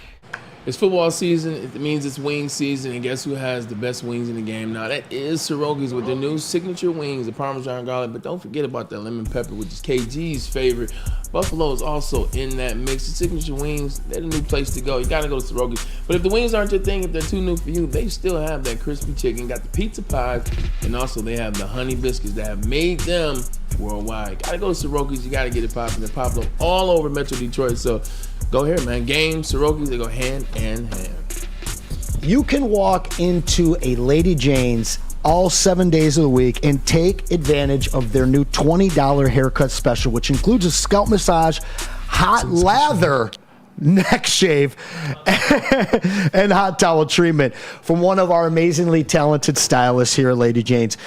Just scan that QR code that you see up there in the top corner and get your coupon today. Lady Jane's Haircut for Men, once again, they are open 7 days a week, and they absolutely welcome walk-ins. Lady Jane's Haircuts for Men, it's wicked awesome. Yes. It truly is wicked awesome. 3:38, we'll have intern Alex on with the Wolverine Review, sponsored by Skinny Butcher. So it's Michigan State week. Before we get to that, Anson, just a quick thought about another team that's green and white. Last night, the Boston Celtics, they took on the New York Knicks in that new look New York Knicks team, and it was never, ever close. I think Jason Tatum came out. He was about business all night. Looks like they're probably the team to beat in that division, man. I mean, in that conference. In the NBA. 100%. Let's be honest. Yeah, These guys are so well assembled. They smoked the Eastern Conference finalist Knicks without... This is true. Devin DiVincenzo? No. I'm talking about the starting center for the Boston Celtics that won't be playing for a few months. That's how good this team is, okay? When you talk about Boston, not only are they stacked up and down, are they well assembled, but they now have the experience of going and dominating and winning a championship. On the other side of this coin is the New York disaster Knicks. I know that I love my man Maz, and he thought that this is the team. Who the hell is on that bench? Yeah. It's terrible. But Maz said something. There's a player that he wanted. He wanted this all season that was already there that isn't. Tom Masway wanted him. He left. Tom, this is what you got. I know. And I love David DiVincenzo. I do. But I think Cat's going to be terrific. The other guy, the tall, the big guy, went to OKC. Oh, God. That's right. I forgot his name already. But he was a beast. Who was that guy last year? All the rebounds and the good three-point shots. Yeah, keep talking. I'll figure it out. Anyway. Isaiah Hartenstein. Yes, Hartenstein. You guys were 8 deep last year. Jericho Sims is garbage. Miles McBride is a flash in the pan. And Cam Payne, come on. Listen to me, man. Nobody here really cares about what the Knicks look like and how deep they are. What did I write you last night when you wrote me on the text? Wait till May. Talk to me in May. Yeah, well, don't talk to me now on the first freaking game. They better trade some first-round picks to get somebody in there because they are 5 deep at best. And Jalen Brunson is not going to have wide-open threes anymore without Dante DiVincenzo, all right? They're going to pack it in. They're going to dare Mikal Bridges to shoot it. And I'm telling you, like, I didn't realize how bare the cupboards were after that Cat trade. They got rid of all of their cohesion, culture, and depth to try and get a big man. Hey, it is what it is. You know, they have a center now. They haven't had one since Patrick Ewing. We'll see how it works. I know it's not that kind of game anymore, but who knows? Maybe they could turn it back into that type of game. Tom Thibodeau is going to run through them, like you said. We'll see what they look like in May. It's cute that his name is Cat because he is soft like a kitty, man. That guy is not a leader of men. The Knicks He doesn't are have to be. going to regress after they got a chance to get by the Philadelphia 76ers. 76ers are 100% repaying that debt. Yeah, also there was another game, the Los Angeles Lakers. They took on Anthony Edwards and Minnesota Timberwolves. Lakers looked okay. Looked They damn got good. it done, 110. It looks like JJ Redick, she's getting this thing figured out with this Los Angeles Lakers team. What'd you see in that, Anson? What I saw out of JJ is something I haven't seen out of a coach standing next to LeBron for some time, and that is actually having some presence. Like this isn't just some guy that's on a short leash and a collar, being held by LeBron. This is a basketball mind and a very serious basketball personality. This is a guy that we've seen as a broadcaster not back down. This is a guy in college and in the NBA that we did not see back down. But the Lakers actually have some really strong role players. You and I were chatting last night. Maz, your guy Dalton Connect, who you wanted the Pistons to take, had some really nice minutes. What my concern with the Lakers is you have a guy in AD who looked amazing last night, who also looked amazing all summer. This is not a spring chicken. LeBron, as great as he did, he looked fantastic last night. These guys are going to hit a wall at some point this season, and it's going to be very tough for them to get through the playoffs. But a wall at some point this season, and it's going to be very tough for them to get through the playoffs. But I was impressed. Minnesota, man, Anthony Edwards is going to will himself to a championship at some point, but they do have a whole new culture that they're going to have to figure out. They struggled similarly to the Knicks with their new personnel, but I think they're going to be fine as opposed to what I think the Knicks are going to do. Did you watch it, Bray? I didn't get a chance to watch the Lakers game. I didn't watch it either. I just wanted to ask you your opinion on Junior getting in there with LeBron. That's their dream, right? I didn't get a chance to see it. I didn't watch it. But It was a PR. It was a 30-second PR move. They ran and did a little two-man game at the outside of the three, and basically almost just ran the clock out because Bronny was like, "Hey, Dad, take the ball here, pass it back, take the ball." But he should be in the G League at some point. But I'll tell you, that's what Magic Johnson said. And if this kid gets to sit in the G League and doesn't have the worry about, I'm going to get cut and end up in some foreign league, this kid's going to find minutes in the NBA at some point. I like the commercial. Did you see the spot between? It's a Nike spot between LeBron and his son, and LeBron fills his sports car up, the kid's sports car up with Fruity Pebbles. I did see that. Fills it up, and Junior opens up the door, and they all come out. It was cute, but I just can't enjoy myself watching LeBron. I wouldn't let myself like that commercial. You know what, Maz? That's growth in you. Thank you. That right there is growth in you to say you like that moment, because anything dealing with who, you're like give it the middle finger. So that's growth right there. I love that you guys went right there, because I was just going to ask you, does the Bronny aspect make you, I'm going to say, hate LeBron less? Because it has for me. Like when they were doing the post-game interview with Bronny and asking him about that moment, Bronny represents himself very well. He obviously has been trained to be in front of the camera. We knew that was coming. But just watching LeBron as a proud father, not interrupting him, not taking the spotlight like he normally would, it's mildly endearing to a guy that I can't stand. Yeah, 100%. Tom Masway, favorite part of the day, favorite part of the show for you. Enough with the NBA. Take me around the NFL, sir. You got it, man. Hey, let's start off with our own Jake Bates. Congratulations to the Lions kicker. He gets the NFC Special Teams Player of the Week. So that's pretty darn good. The Lions have gotten 4 straight Players of the Week awards. Offense, defense, special teams. They've been 4 in a row. Lions. The Chiefs have done it on their side of the ledger on the AFC as well. So that's pretty good. That's got to give Jake Bates a little bit of a, there you go, kid. 18 months ago, guy was selling bricks, thought that his football career was over. Ain't that something? Man. And even with that, too, you get into the UFL, and the next goal is to now dream again about the NFL, but you're not thinking you're going to make it from the UFL. Let me get a training camp invite at least. 100%. The percentages are crazy. You make a couple big field goals, you're like, all right, we'll still. But then you make it in this level, and then you miss. That's the thing people forget. Man, remember when he was missing kicks? Remember when it looked off and you couldn't trust him? You don't know. To now have this moment, I think it's a major moment, but it's also the Detroit Lions, yet again, they stay with individuals. They have trust in individuals. They give them confidence in themselves, and eventually you look up and these individuals, they're turning into Pro Bowl players. 44-yarder right down Woodward. That was beautiful, just like Frank Beckman used to call it. Let's go back to the Titans trade today. In case you missed it earlier today, guys, the Titans trade DeAndre Hopkins to Kansas City for a 5th-round pick. D-Hop is now a Chief. Who called this last week? At the end of the day, it's a good move for the Kansas City Chiefs. You got a receiver in D-Hop. Look, he may be older. He's not as good as he once was, but the guy still doesn't drop pass. He still knows how to get open, and he still can take some attention. Now you got all these other tight ends. Noah is not Noah. Shout out to Noah in the booth. But Noah Gray, the tight end, he's starting to play really well for Travis Kelce and spelling Travis Kelce. Kareem Hunt is starting to look like the Kareem Hunt that he was before he left. That team, like you said, Anson, you called it. You got number 15. When you got 15 and you got big 97, you got big Chris Jones on the other side, you can find some players. That defense is their catalyst now. No doubt about it. They've got another guy that they drafted in the 4th round at tight end, that Wiley kid, who I'm a big fan of. Noah Wiley. Yeah, another Noah right there. Listen, 15's going to find you. Yeah. But when you're hiring guys like Juju, off the scrap heap, and you lose him when he was your number 1, you're desperate. But you're also undefeated, and you're a 2-time defending Super Bowl champ. If there's ever a time that you make these moves, it's absolutely now. Like, Nuke might be running a 4.7 40 right now, but the guy's savvy.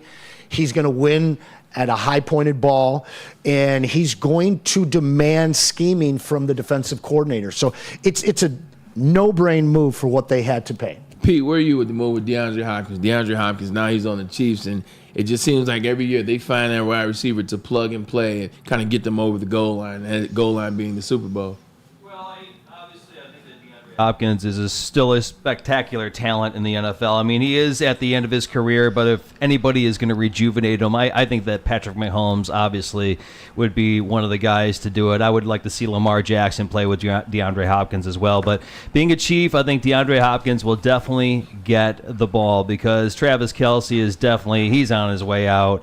It just doesn't look right now that the receiving core is very healthy for them. I mean, that Xavier Worthy he looks like a very decent receiver, and I think that he's going to have a really good career, but right now he's showing that he's not very, very dominant for them. Obviously, without Ray Rice, without Hollywood Brown. I said Ray Rice, I mean Rasheed Rice, sorry about that. No, Hollywood Brown as well. I think that DeAndre Hopkins will see a little uptick in his career. I'm going to start looking, especially when I open up my Caesars Sportsbook app, I'll start to look when he's playing games at his overs and yards because I'll start hitting the overs pretty heavily because he's going to be getting a lot of deep balls, and I really like the addition for the Chiefs. And here we go again, the Chiefs making those correct moves, as you said, Bray. All right, how about some more Lions news for you? Yeah, we go. Pro Football Focus put out their best safeties. And you won't believe, well, you might believe, who's the number 1 best safety. Pro Football Focus through 7 weeks so far. Number 32. No, the birthday boy from yesterday. For your Detroit Lions. Brian Branch, folks. Yeah, Brian Branch. You look at how Brian Branch has played. Baldy's done Baldy breakdowns on Brian Branch. You've watched him be in the right places. I think a lot of times with safeties or even defensive players, sometimes you just see the highlights. Sometimes you just see the interceptions. Sometimes you just see the sacks. You don't get a chance to see the full game, and guys are loafing on the backside, or guys aren't making the plays, or they're creating their own things. When you turn on that tape of number 37, guys, number 32. 32 is in the right place. 32 all the time. He's not just making the plays when he matters. He's making the plays when you can't see him. He's affecting plays. He's affecting change. Maz, you've been on him since the beginning, and we say it all the time, but 32 is vastly becoming one of those dudes. One of my Honey favorite Brancher. players, baby. I like it. That's right. I like that. You named them that, didn't you? Did. Yeah, I've been pushing it for a year now. I actually heard Easy drop it on Sunday. The Honey Brancher, man. He is the Honey Badger 2.0, but he's even better. Yeah. It's even better. He's fantastic. Now put that list up again, Pete. Let's see the other guys that are on that list. I appreciate you, Pete. Thank you. Brian Branch, first of all, a second-round pick. How about that, huh? Xavier McKinney as well as Kevin Byard. Shout out to Kevin Byard, who's an older man. Yeah. He's an older fella. He got his long in the tooth, as they say in the locker rooms, but he's grading out in 90. And that Chicago Bears defense, Eberflus is a defensive specialist. He's got the guys. And Montez Sweat was kind of the guy that kicked the tires on that whole deal. But the ankle sprain, it can't necessarily get worse. You gingerly walk on it, et cetera, et cetera. But a hamstring can. It can turn from a strain to a pull to a complete tear. And that's what it looks like happened. This is a complete pull now on that end zone pass that he almost caught. This is going to delay a team that was one of the best teams in the NFC. And if you saw earlier in that game, they were giving the Ravens all they wanted. They were another team that would run on the Ravens, whether it was White, whether it was Bigsby. I mean, not Bigsby, but Tucker. It didn't matter. They could run on them. Now Mike Evans, a guy that's Mr. 1000, he's out. They're gonna take a dive. I think the Bucs go on a skid. They probably should have got DeAndre Hopkins. I was just gonna say. Yeah. I mean, maybe they'll get Cooper Kupp. Sterling Shepard is their number one wide receiver right now. Maybe Tyler Johnson, but they drafted a kid that they really like. Deontay Washington is a name that keeps thrown out there with the Carolina Panthers. I don't like his attitude, but it's a name that's thrown out there. I don't understand how that guy's a good receiver in this league, but that would be a nice fit for them as well. Nobody leaves the Steelers and has success. No. Like wide receiver wise.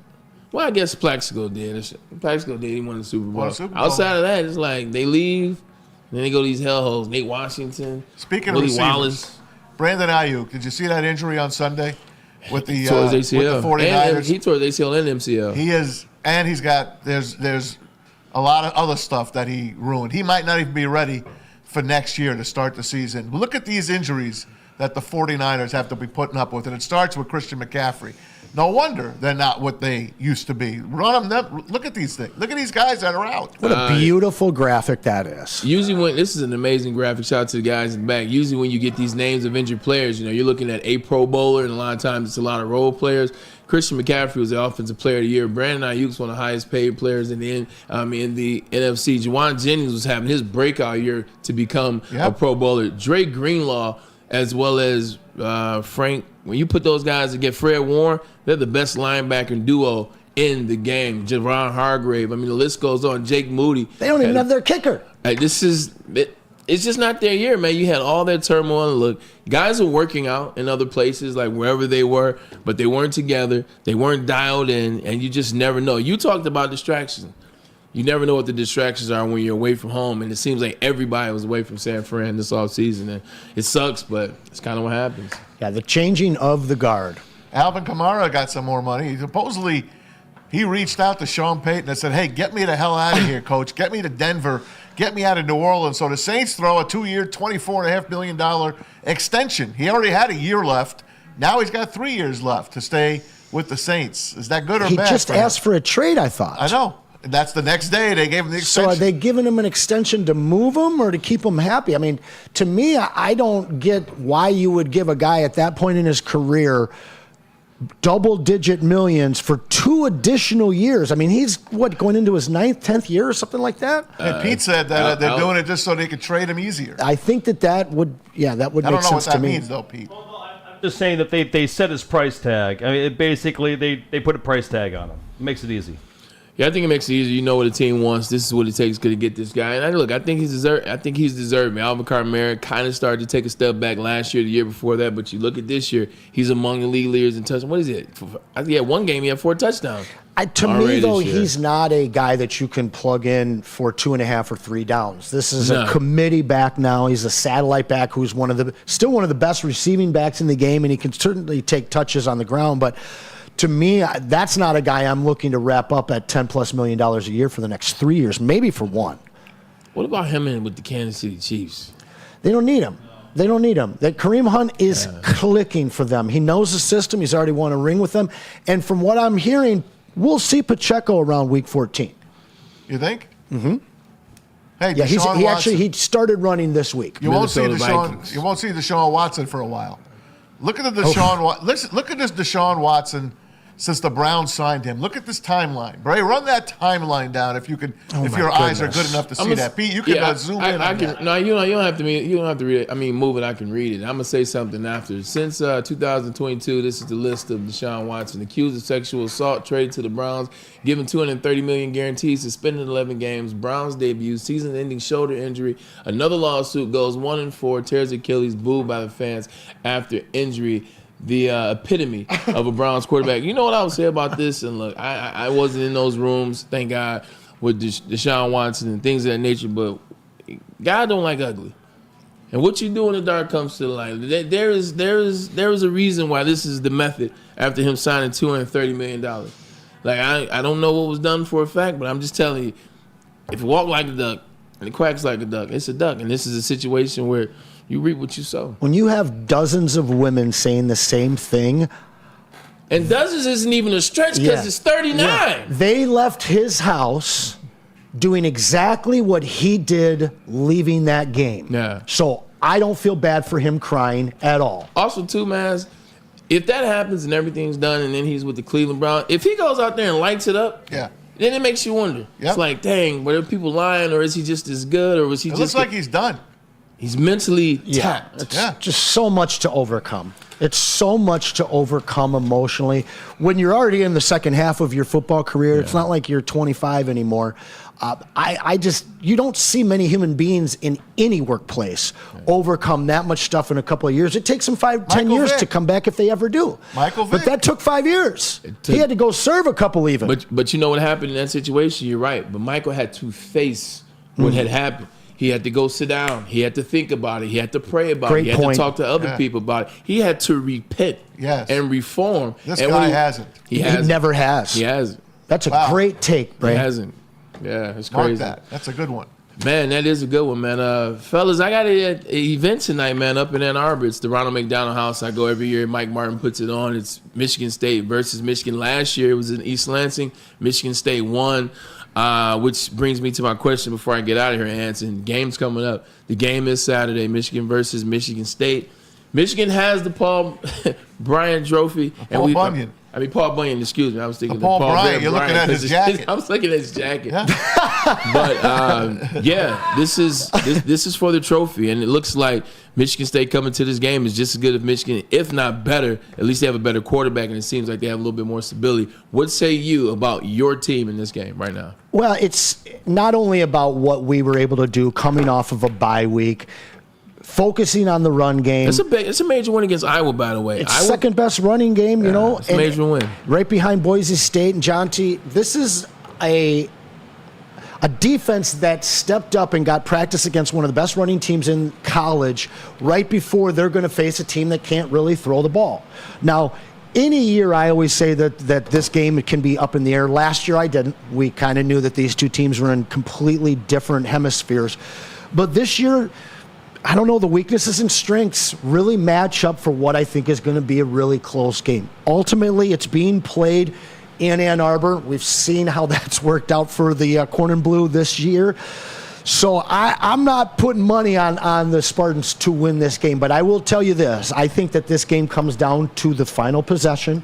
I think that this recaptures the rivalry game that we've known and loved between these two great universities. I asked you a question yesterday you didn't want to answer until we were on the show today, and I want to know very quickly before you leave us. We have a 19-year-old quarterback that you referenced at the start of this question. How do you feel about his pro prospects? Because I believe that a defense like the Wolverines is either going to expose this kid or really show the nation that, wow, this Aiden Childs is somebody that you're going to be looking at for the next couple of years, and you're going to be looking at even maybe going in the first round when he leaves college. I think there's something there. I think there's something. You watch him be able to move the ball against Oregon. You watch him be able to get in the red zone a couple of different times against Ohio State this year, and those are supposed to be two of the best teams in the country. I think Oregon's probably 3 or 4, or 2 or 3. So you've seen that. So he has ability. You see the relationship that he's built with Nick Marsh at wide receiver. That was where I was going next. With Michigan State and wide receivers. I gotta right? give you guys credit. Like, as it relates to who's the best of all time, we know what it is. But in these last couple years, I say the last 7, 8, 10, 11. Let's go back to Chuck Rogers, please. Well, I was after Chuck, so that's why I said don't go back too far. It started with Chuck, though, baby. This is true, but Rest let's talk peace, about the focus. Michigan State, same. They've had a lot of wide receivers. I mean, look at the NFL right now. Could have been you know. Oh, yeah. You guys got NFL wide receivers. Hey, man, Maz. Could have been you. This is true, but he does look so damn good in green. Aiden Childs, we've seen it. If there's quarterback development up there, and he can stop turning the ball over, I think Aiden can turn into something.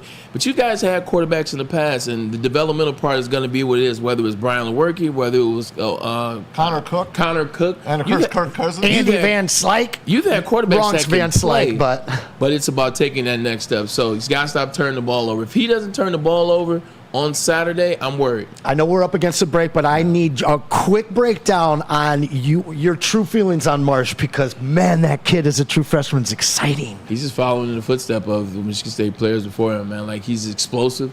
Yeah, he's explosive. He makes plays. He's aggressive when the ball comes in. He's always trying to make the move, but he doesn't forget the little things. I think there's a lot there with him, and with our defense playing like it is, it's going to be interesting to see what happens. Prediction. That's just what I was going to say. Prediction. You want me first? I'll go first. Why not? I'll go ugly game. Of course. It's going to be ugly. I think Michigan 20, Michigan State 16. Okay. You know what?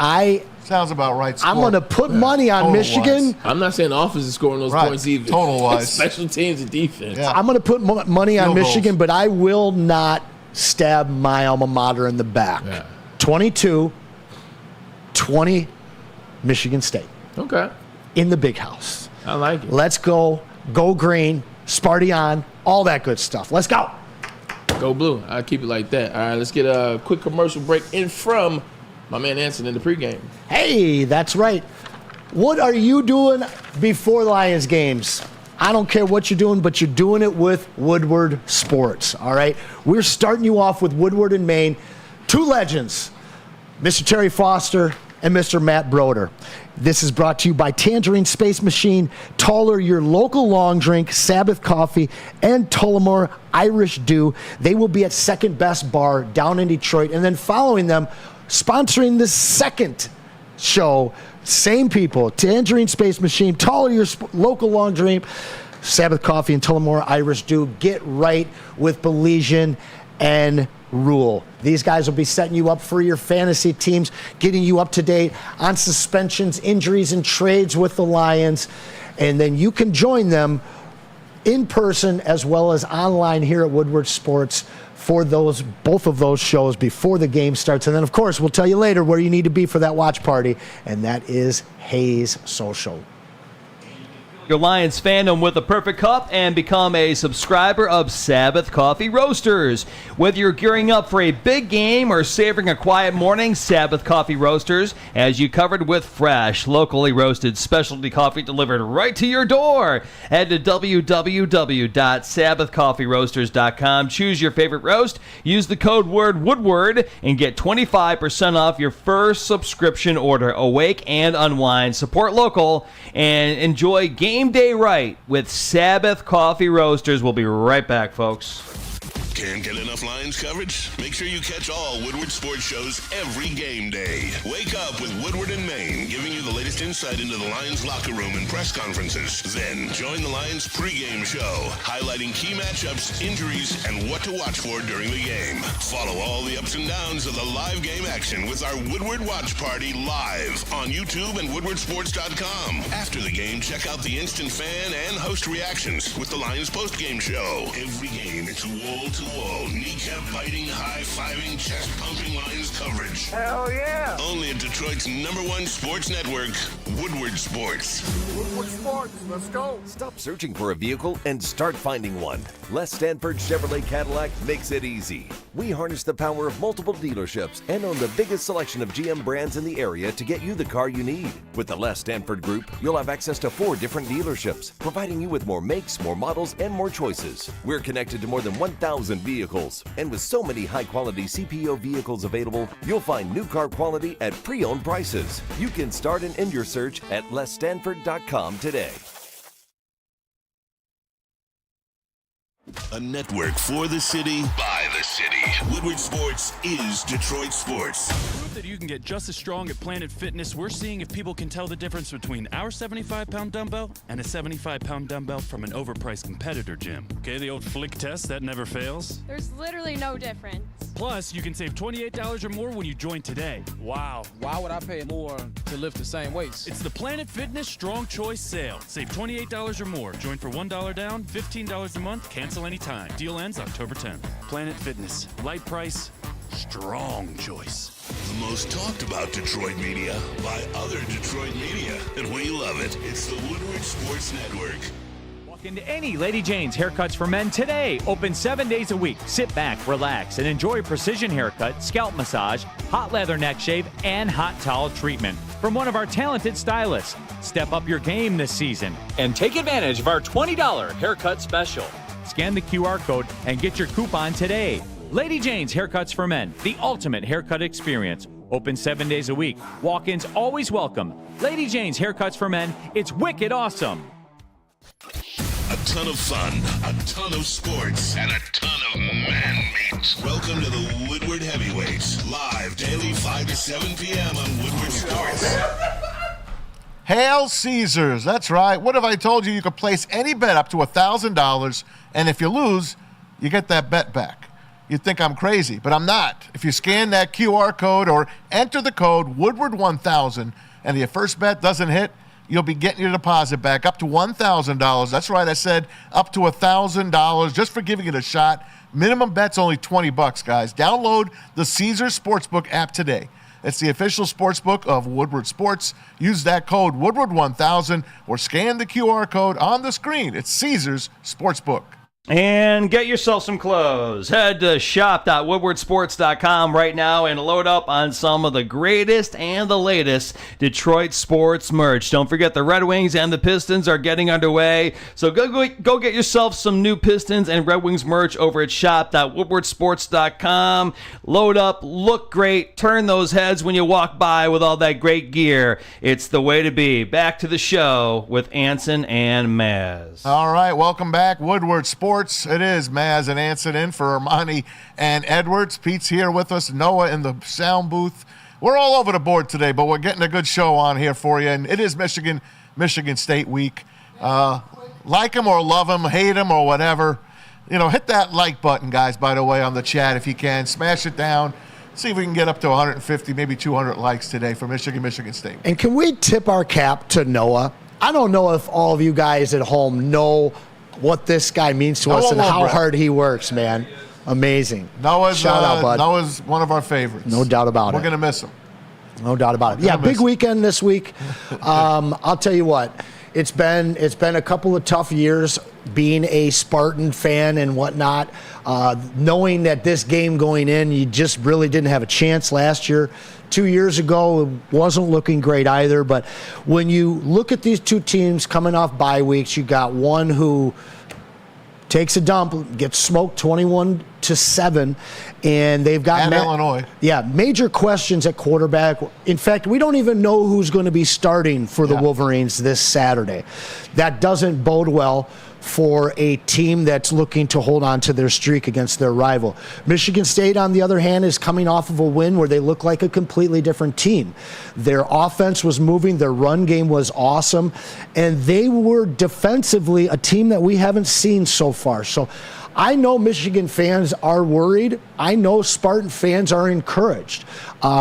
This is what we deserve in Michigan, is a close rivalry game. You know, hats off to Michigan for winning it last year. You could talk about all of the asterisks and whatnot, nice but they still are the national champions. And my Michigan State Wolverines have a chance to go into the big house Michigan and State knock them Wolverines, off. You said. Michigan State, excuse me. You said Wolverines. Hey, that brings us to Wolverine Wednesday here, of course, on Woodward Sports. Brought to you by Skinny Butcher. We go out to our former intern, now Michigan expert, Alex Ziolkowski. Alex, how are you, my friend? Outside of football, I'm doing pretty good. On the football front, you know, it's been a rough few weeks out here in Ann Arbor from Michigan fans, but hoping to rebound big time this weekend. You're not kidding, man. You still haven't moved that Christmas tree from behind you. Alex, I love the new haircut, bro. The new haircut is it's a little risky, but you're pulling it off. Thank you. Yeah, you know, it took me a long time to grow this out during the bye week, so you know, it's looking good now. Hey, Pete, put up that rivalry stat for us. I just want Anson to read this rivalry stat before we throw it up. Now, does this start at 1952, or are we going prior? Are we including leather helmets? It starts wherever the record books wants it to start for. Okay. Anyway, last year I happened to be at Spartan Stadium to watch that destruction that Michigan put on Michigan State. That would be the term. There's your rivalry numbers. Why don't you read those for me, Anson? Well, I see total meetings of 116, all-time series at 73, 38-5. 73 for who? I will get there. Longest win streak, 14. Current win streak of 2, all owned by the Michigan Corn and Blue. Last 10, 5-5. Last 10 at Michigan, 5-5. And since Michigan State has joined the Big Ten, 6 national championships for the Spartans and 2, 1 shared and 1 asterisk for the Corn and Blue. I have no idea. Back to you, Maz. I have no idea what he's talking about, Alex. Do you? Hey, I mean, if you want to count records from the 60s and stuff, go ahead. They definitely count. Been good. Wait a second. They do count. But the blind school victories in the 20s also count. We got to make sure we count those in there too. Oh, yeah, a football game's a football game. And, Michigan State had a great run 60 years ago. Too bad it's not. However, going into this weekend, it is looking pretty dead even on paper, especially. Neither team has had a great offensive showing this year. Both have been plagued by turnovers and sacks.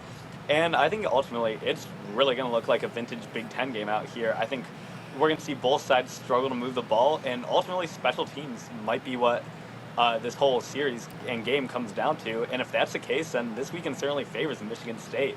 They have one of the most accurate kickers in the country, and Michigan has really struggled on both the return game and punting. Michigan only averaged 32 yards per punt against Illinois.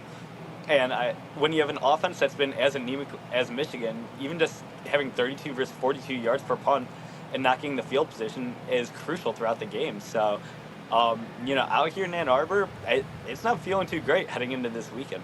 Alex, I heard that I think you did go to Champaign last week. And if you did, I'm sorry. That was one of the worst games that I can remember being a Michigan fan. Yeah, I was there, and it was got to witness the whole game in its brutality firsthand. Got to see, not to dump on the guy too much, but Jack Tuttle had a just terrible performance for Michigan. Had 2 fumbles, only lost 1. Should have had more interceptions, except 1 got called back before he fumbled a few plays later, and then was just plainly inaccurate throughout the game. So yeah, it was not a pleasant game to watch at all for Michigan, and Michigan definitely I think needs to go back to either Orji or Warren this weekend at quarterback. Warren.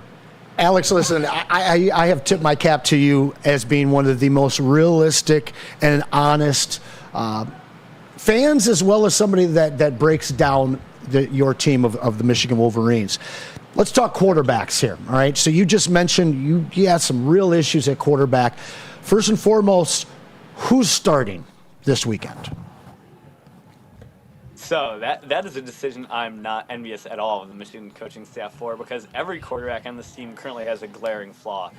However, when you look at the stats, it gets a little fuzzy.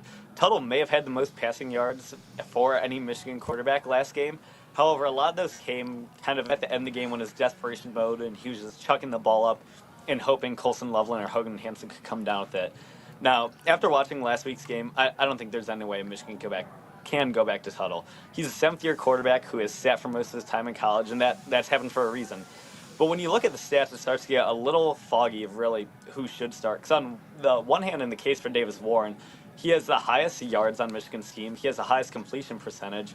We got to keep this on the ground, try to shorten the game, keep a ground control offense, and keep the ball safe. But if they finally have the confidence to push the ball downfield with Warren and they feel like he can keep the ball safe finally, then I feel like Michigan has to go with him. If not, then I think they should roll out with Orji this Saturday.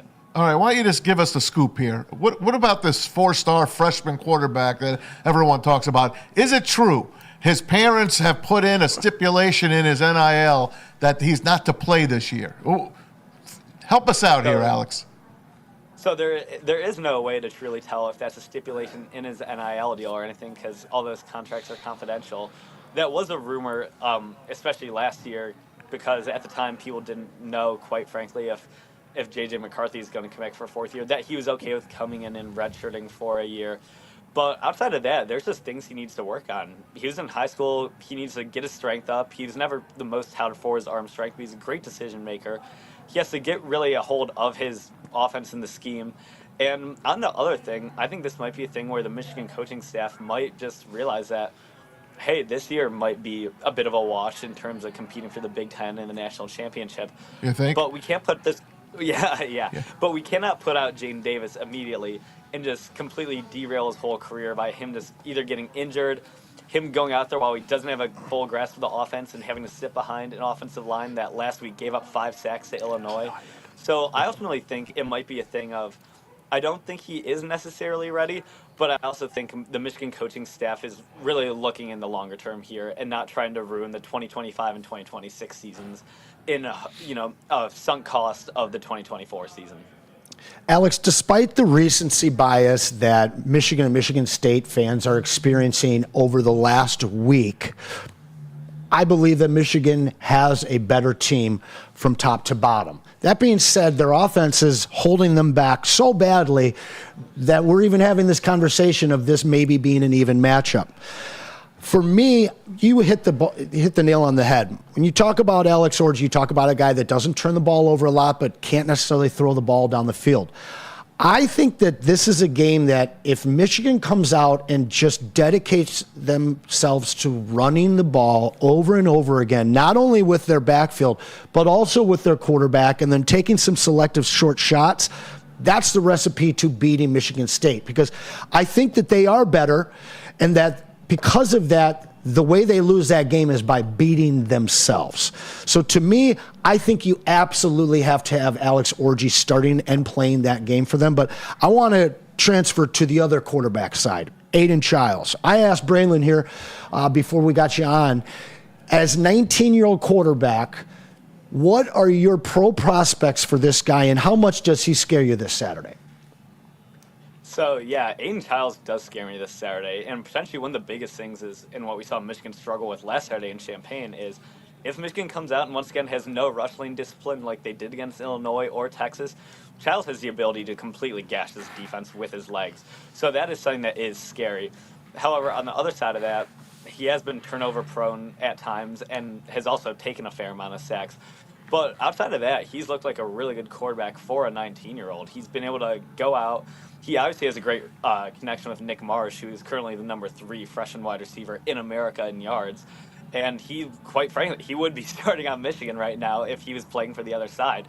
So while I don't know if he'll ever turn into be a pro quarterback or an NFL quarterback, he definitely is a weapon and something that Michigan has to be kind of scared of coming into this weekend. Alex, can you hold with us while we take a quick break?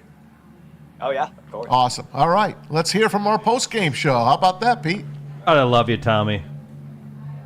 Go ahead there, Anson. Oh, you want me to do it? All right. Well, listen, I told you what you do before the game. You don't need to read. You know how to do this. I told you what to do before the game. You get your butt down to Detroit. Otherwise, you get on Woodward Sports and join them for Woodward in Maine, and then the pregame show. But then after that, you are going to drive up to Shelby Township, because this week we have 1800 Tequila and their awesome promo girls will be in the house. And we'll be doing the watch party with your favorites, the heavyweights, Easy and Spenmo. If you guys have watched, these guys are crazy during the game, and they will us to victories like we did last week. But then following it, Woodward Sports most watched show, the post-game show with yours truly and my man Stick. Let me get this list of our awesome sponsors here. This show, both shows in fact, are brought to you by Tangerine Space Machine, Taller, your local long drink, Sabbath Coffee, and Tullamore Dew Irish Whiskey. Make sure you come out and join us if you haven't made it, or if you have before. This weekend's game is going to be hot at Hey Social. 1800 Tequila. Like Anson said, we got the 1800 Tequila girls coming out for the watch party this coming Sunday at Hayes Social. But it is the official tequila of Woodward Sports, Lions watch parties, and post-game show. Join 1800 Tequila and Woodward Sports every Lions game live at Hayes Social in Shelby Township, and celebrate the wins with smooth 1800 Tequila, proud sponsor of your Detroit Lions. 1800 Tequila, the best taste in tequila, and please drink responsibly. And right now, more than ever, it's critical for you to have your insurance reviewed, and Swiss Insurance will make sure that your carrier not slipping in those extra fees. Call Market Swiss Insurance today. Number right above my head, 313-530-1698, or head to SwissINS.com. We'll be right back after a short break. Can't get enough Lions coverage? Make sure you catch all Woodward sports shows every game day. Wake up with Woodward and Maine, giving you the latest insight into the Lions locker room and press conferences. Then join the Lions pregame show, highlighting key matchups, injuries, and what to watch for during the game. Follow all the ups and downs of the live game action with our Woodward Watch Party live on YouTube and WoodwardSports.com. After the game, check out the instant fan and host reactions with the Lions postgame show. Every game, it's wall-to-wall, kneecap-biting, high-fiving, chest-pumping Lions coverage. Hell yeah! Only at Detroit's #1 sports network, Woodward Sports. Woodward Sports, let's go. Into any Lady Jane's haircuts for men today. Open 7 days a week. Sit back, relax, and enjoy precision haircut, scalp massage, hot leather neck shave, and hot towel treatment from one of our talented stylists. Step up your game this season and take advantage of our $20 haircut special. Scan the QR code and get your coupon today. Lady Jane's Haircuts for Men, the ultimate haircut experience. Open 7 days a week. Walk-ins always welcome. Lady Jane's Haircuts for Men, it's wicked awesome. A ton of fun, a ton of sports, and a ton of man meat. Welcome to the Woodward Heavyweights, live daily 5 to 7 p.m. on Woodward Sports. If you want to know where the best Lions pregame party is going to be on Sunday, October 27th, coming up this Sunday, you can join us at Detroit's very own Second Best Bar, located at 42, say it with me, Watson Street, for the ultimate fan experience. Enjoy some smooth Tullamore Dew Irish whiskey while catching the Woodward Sports pregame show only at the Second Best Bar. Come get some. Let me tell you about an awesome law firm right here in Birmingham. If you've got divorce, child custody, visitation, or other family law issues, they've got your back. Kevin and Catherine at KDK Law in Birmingham are available 24/7 for you, and they've got over 10 years of total experience. Make sure you scan that QR code you see right above my head or give them a call at 248-971-0476 and make sure that you mention Woodward Sports sent you so that they'll take care of your filing fee for you. KDK Law, they got your back.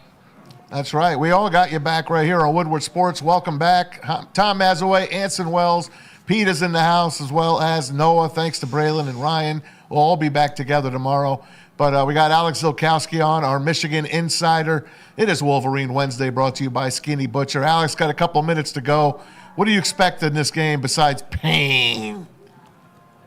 Besides pain, I expect both teams to really try to run the ball. I think Michigan will completely. And then I think Michigan State will try to wear out the Michigan offense. And then what I'm really hoping to see out of Michigan in the first place is to actually come out and use some better personnel groupings right now, because right now this Michigan receiver room just isn't getting the job done. They're averaging 5.4 receptions a game for the entire wide receiver room, and they only have 2 touchdowns on the season. So I'd like to see us come out in more 2-back sets, more 2 tight end sets, and really just try to be a bigger, stronger team, because clearly something is not clicking between the quarterbacks and the wide receivers. You know, whether it be inactivity with the quarterbacks or the wide receivers not really getting open enough. So that is something I'm really hoping to see and kind of expecting to see out of Michigan this upcoming weekend. Who needs this game more? Let's face it, neither one of these teams are doing anything. Who needs this game more for their program? Michigan, completely. I think Michigan State right now, they're 4-3. They came into the season with everyone knowing they were on a rebuild, first year of a head coach, after a really disastrous tenure out of Mel Tucker. But Michigan has been sliding this year, and coming off the national championship, that hurts. If we lose this game, we slip to 3-5, and then looking ahead at our schedule, the only games we have left are Oregon, Indiana, Northwestern, and Ohio State. So you're looking, in that case scenario, at best 5-7 potentially. Amazing. Not 5. My bad. 4-8 maybe. 5-7 at best. But Michigan, if they don't get this game, it can be really ugly, and things can get really depressing, and that can have long-term effects. A recruiting class can fall apart. Many things. Coaches may lose their jobs this offseason. So I think, in a year coming off the national championship, it's crazy to say, but Michigan, the team who's ran this rivalry recently, they're the team who needs to win this game more than Michigan State. About a month ago, we laughed and we did a little thing. Let's go over the schedule. And they went to Braylon and me. And I had him at like 5 wins. Braylon had him at like 9. Ryan had him undefeated. This truly is, it's not a bowl team. It's not. No, I mean, if they do, it's definitely a lower tier bowl. If Michigan does make a bowl, they'll probably get placed in a bowl that against a team that's better than they are, just simply because of brand value and it'll help drive ratings and all that.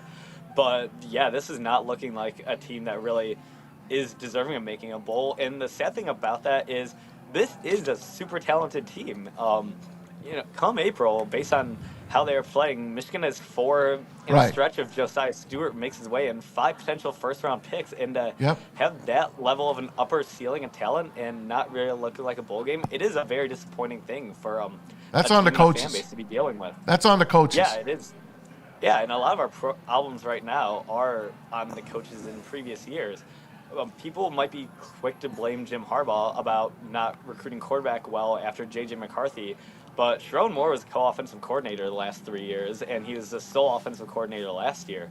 That is partially on him as well for not coming and getting a quarterback that is good enough or shopping the portal. So, but there's no need to harp on that as much because anyone inside Schembechler Hall in the building realizes that at the moment and knows as well. So, top of this state for quite some time. So, Wolverine fans, y'all better hope you get a W this weekend. Yeah, certainly hope you do. And on the coaching staff point, I think we're going to see wide-scale changes on the offensive side of the ball no matter what. How about Kirk Cignetti coming in here? Mike G wants to know about him from Indiana. Kurt Cignetti, Indiana's most likely his last stop realistically. He's 63 right now, I believe, or 62. He probably realizes this is like one of his last stops in the coaching career in carousel. And he's, at a school like Indiana, he might be there for a short time, but if he chains together 8, 9, 10 winning seasons, he's instantly the best head coach in Indiana football history, which, be reminded, is the program with the most losses in all divisions of college football. Wow. So if he's looking at his own individual legacy, he should just stay at Indiana. You're a wealth of knowledge, Alex. Thanks again, man. We very much appreciate Wolverine Wednesday with Alex Ziolkowski. We'll catch you next week, buddy. Good luck this weekend. All right. Thanks for having me. See you next week. All right, man. Hey, great show. Thanks to everybody. Why didn't I put us. a bet out there for both Alex and Braylon so that the loser had to be wearing something or doing something on Wednesday? I don't know, man. You're going to have to do that on the text I'm feeling chain pretty or something. good, Maz. Well, you should. You should. If there's ever a chance for Michigan State to win a game, they better win this week. Yep. They better, because I can't see Michigan this bad again. But then again, who the hell knows? Maz, what about these guys? They getting a W tonight? Pistons are getting 5. Pistons getting 5 tonight from the Indiana Pacers, one of the better teams in the Eastern Conference. Should be fun. Your first game at Little Caesars, by the way. For the Pistons. I'm shocked. For the Pistons. I'm shocked. After going there, the inaugural season for the Red Wings, I just could not stand how little representation the Pistons had. Wasn't a fan and still not a fan of their owner, but I love what's happening right now. I'm going to support Trajan, and I'm going with my Woodward crew and brethren. So it's going to be a great night. Hey, Pete, put up that shield one more time for the people. No. Do you see what's on the top of this new Pistons shield? Oh, boy, yes. They have bought into the new Detroit Lions Grit campaign. There is grit on that Pistons logo now, at least in their practice facility. And on the roster, finally. Yep. And on the roster. Hey, good luck, guys. Have fun. Go Pistons tonight. World Series starts on Friday. It's the Yankees and, of course, the Dodgers. By the way, our condolences go out to the great Fernando Valenzuela. Way too young to pass away. 63 years young for Fernando. God bless him. Thanks to Pete. Thanks to Noah. Braylon, of course. Anson, we'll see you tonight. It's Maz. See you tomorrow, guys. Woodward Sports, Ermanni Edwards, and me.